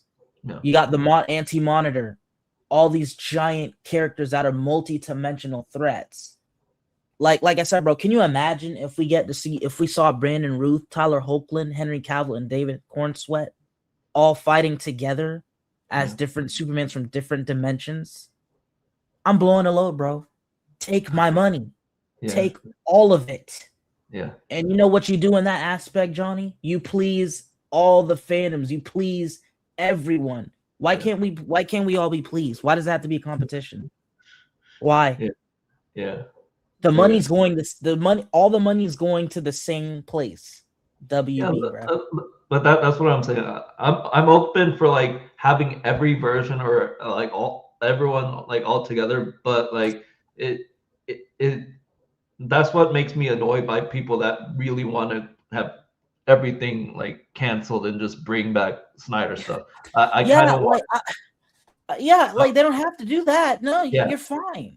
Yeah, that's what I'm saying. Like that's why I'm open for like everything coming back. But whenever people say like cancel all this stuff, bring back this, like that's what makes me a little annoyed. And you know they claim, the thing is they claim to know, they claim to be real big fans of comics. Yeah. But if you were, you would understand that the multi-dimensions exist in Marvel and they exist in DC. So I don't care if there's multiple Batman, multiple Superman, multiple Iron Man, multiple Thors, my guy. I don't give a freak. As long as the stories are fire, take my money. They're all like the profits are all going to the same company. And at this point, you would think Warner Brothers would be open to do that because they're in debt. They need all the money they can get. So if I was David, I'd be like, hey, yo, freak it, bro. James Gunn, shut your mouth. I'm calling everyone back to finish their stories. Everyone. Because we need the money. They're not in no bargaining. And look where they're at now, Johnny. Now they're being bought by Netflix. Yeah. This is a cold day in hell to see Warner Brothers, one of the biggest movie companies of all time, getting bought by Netflix, bro. It's the end of days. It's like it's the end of the world. But get the to be a little devil's advocate a little bit is AT&T was the main culprit though. Oh, you mean of what of WB failing? The debt. Oh, the debt for Warner Brothers. AT&T was the main culprit. Like they kept getting the debt up and up and up and up. Like, bruh. AT&T was the main thing, and AT&T was just throwing it away to Discovery just to go back out of their debt, you know. But see, it all depends, bro. Because at the end of the day, I wouldn't. If DC and WBs were making fire content, then I can't even blame AT&T. Forget AT&T. Yeah. Their biggest money is their films and their shows, bro. Yeah. And lately, they just have been sucking. They're not doing good. Yeah. That's where you got to separate facts between opinions. Yeah. Fact of the matter is, they're not doing good, because if they were doing good, y'all wouldn't be up for bid in the first place. Mm-hmm. Y'all would be WB. This is our hill. Y'all ain't buying us. But the fact is, their movies and the interest has died down because the movies y'all are bringing to the masses are not being entirely well received. I don't care if Superman, just like even when it comes to Man of Steel, Superman, everything like that, making 400 million, 500 million, 600 million off of a budget of 225 million. So, bro, you're these movies need to make billions. These movies should be making billions, bro. That's what makes me worried about the Netflix. Like, I really hope that like people, like if it gets closer to like it showing signs of them not caring about theaters, like people speak up about it and like everything, because right now a lot of actors are against it, a lot of directors are against it because of the people are worried about the theater thing. So like obviously actors are gonna be against it because they'll get money from the box office money, like truly saw the writing on the wall, that whole stuff, you know. And so as long as like they see it and like they speak up and stuff, they try to convince Netflix to actually commit to what they say that they're gonna do, you know. Because that 17-day window thing, that wasn't like completely confirmed, because they even like there's a lot of news saying that they're kind of debunking it. So it's not. Bro, the way Netflix has been moving lately, and you know what scares me when Netflix, bro? Here's the thing. Now that I'm thinking about it, I am truly scared now. Yeah. Because if you think about it, look at Squid Games, Johnny. Have you ever watched Squid Games? Yeah. Somewhat. What did you think? Did you like that ending? Be honest. No, not really. No. Okay. Yeah.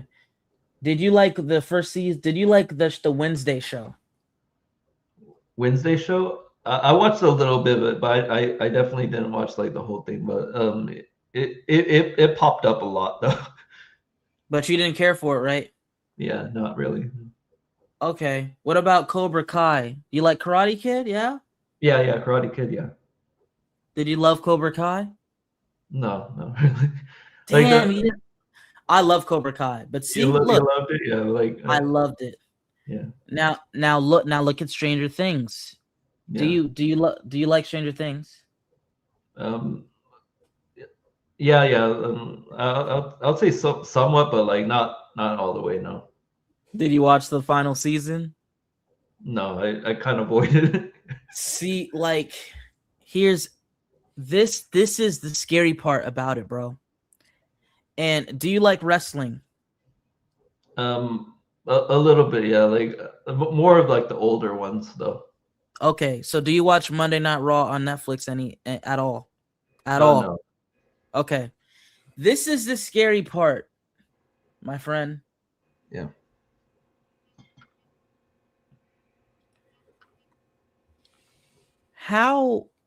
Here's the scary part. Now, you heard what you just said? Yeah. Everything that you just said, you liked.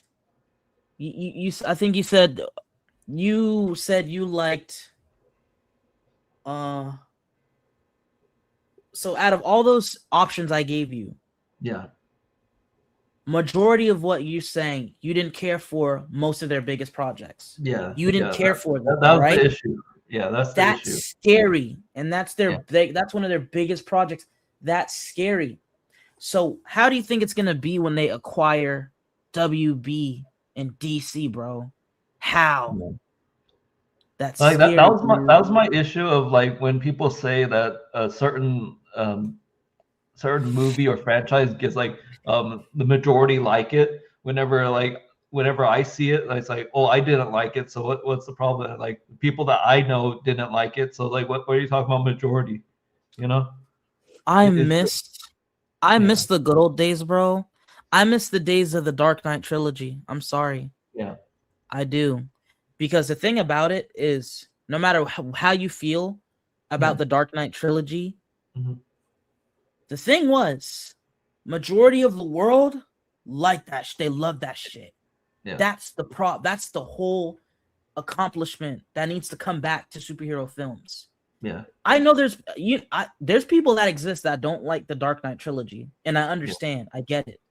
You know, it's realistic. It's kind of too realistic. I get it. I would say But- that's majority, but like the BVS thing, that's definitely not majority.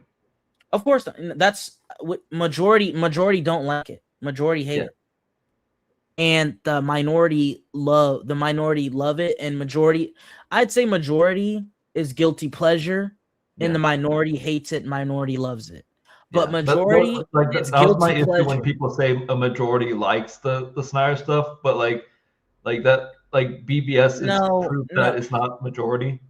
It's Whenever not. It's people not. say that. They're saying majority because Superman 2025 didn't do as good as people thought it would. Yeah. It did But, like, decent. But factually, it's not did- majority. So Yeah, majority, bro. When you say majority is it getting $1 billion, buddy. That's Yeah. majority, sir. You hear me? $1 billion. Man of Steel didn't get that. BVS didn't get that. Superman 2025 didn't get that. The yeah, Dark I Knight was even trilogy. surprised BBS didn't get it because it's like, Bro, like I told hype you, it it's got Batman from, versus- like people yelling. You know, whenever that logo showed up, like Yeah. That's why I that could have said made $1 billion because like that hype of that. That's why I said I'm not a fanboy. I can admit that BVS not making $1 billion, it's a failure. It's a failure. I don't care if it made 800 something million.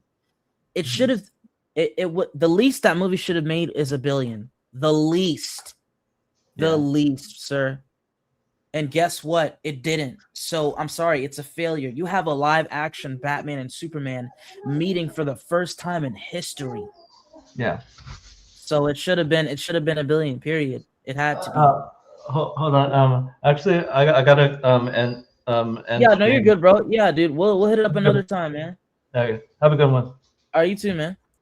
All right.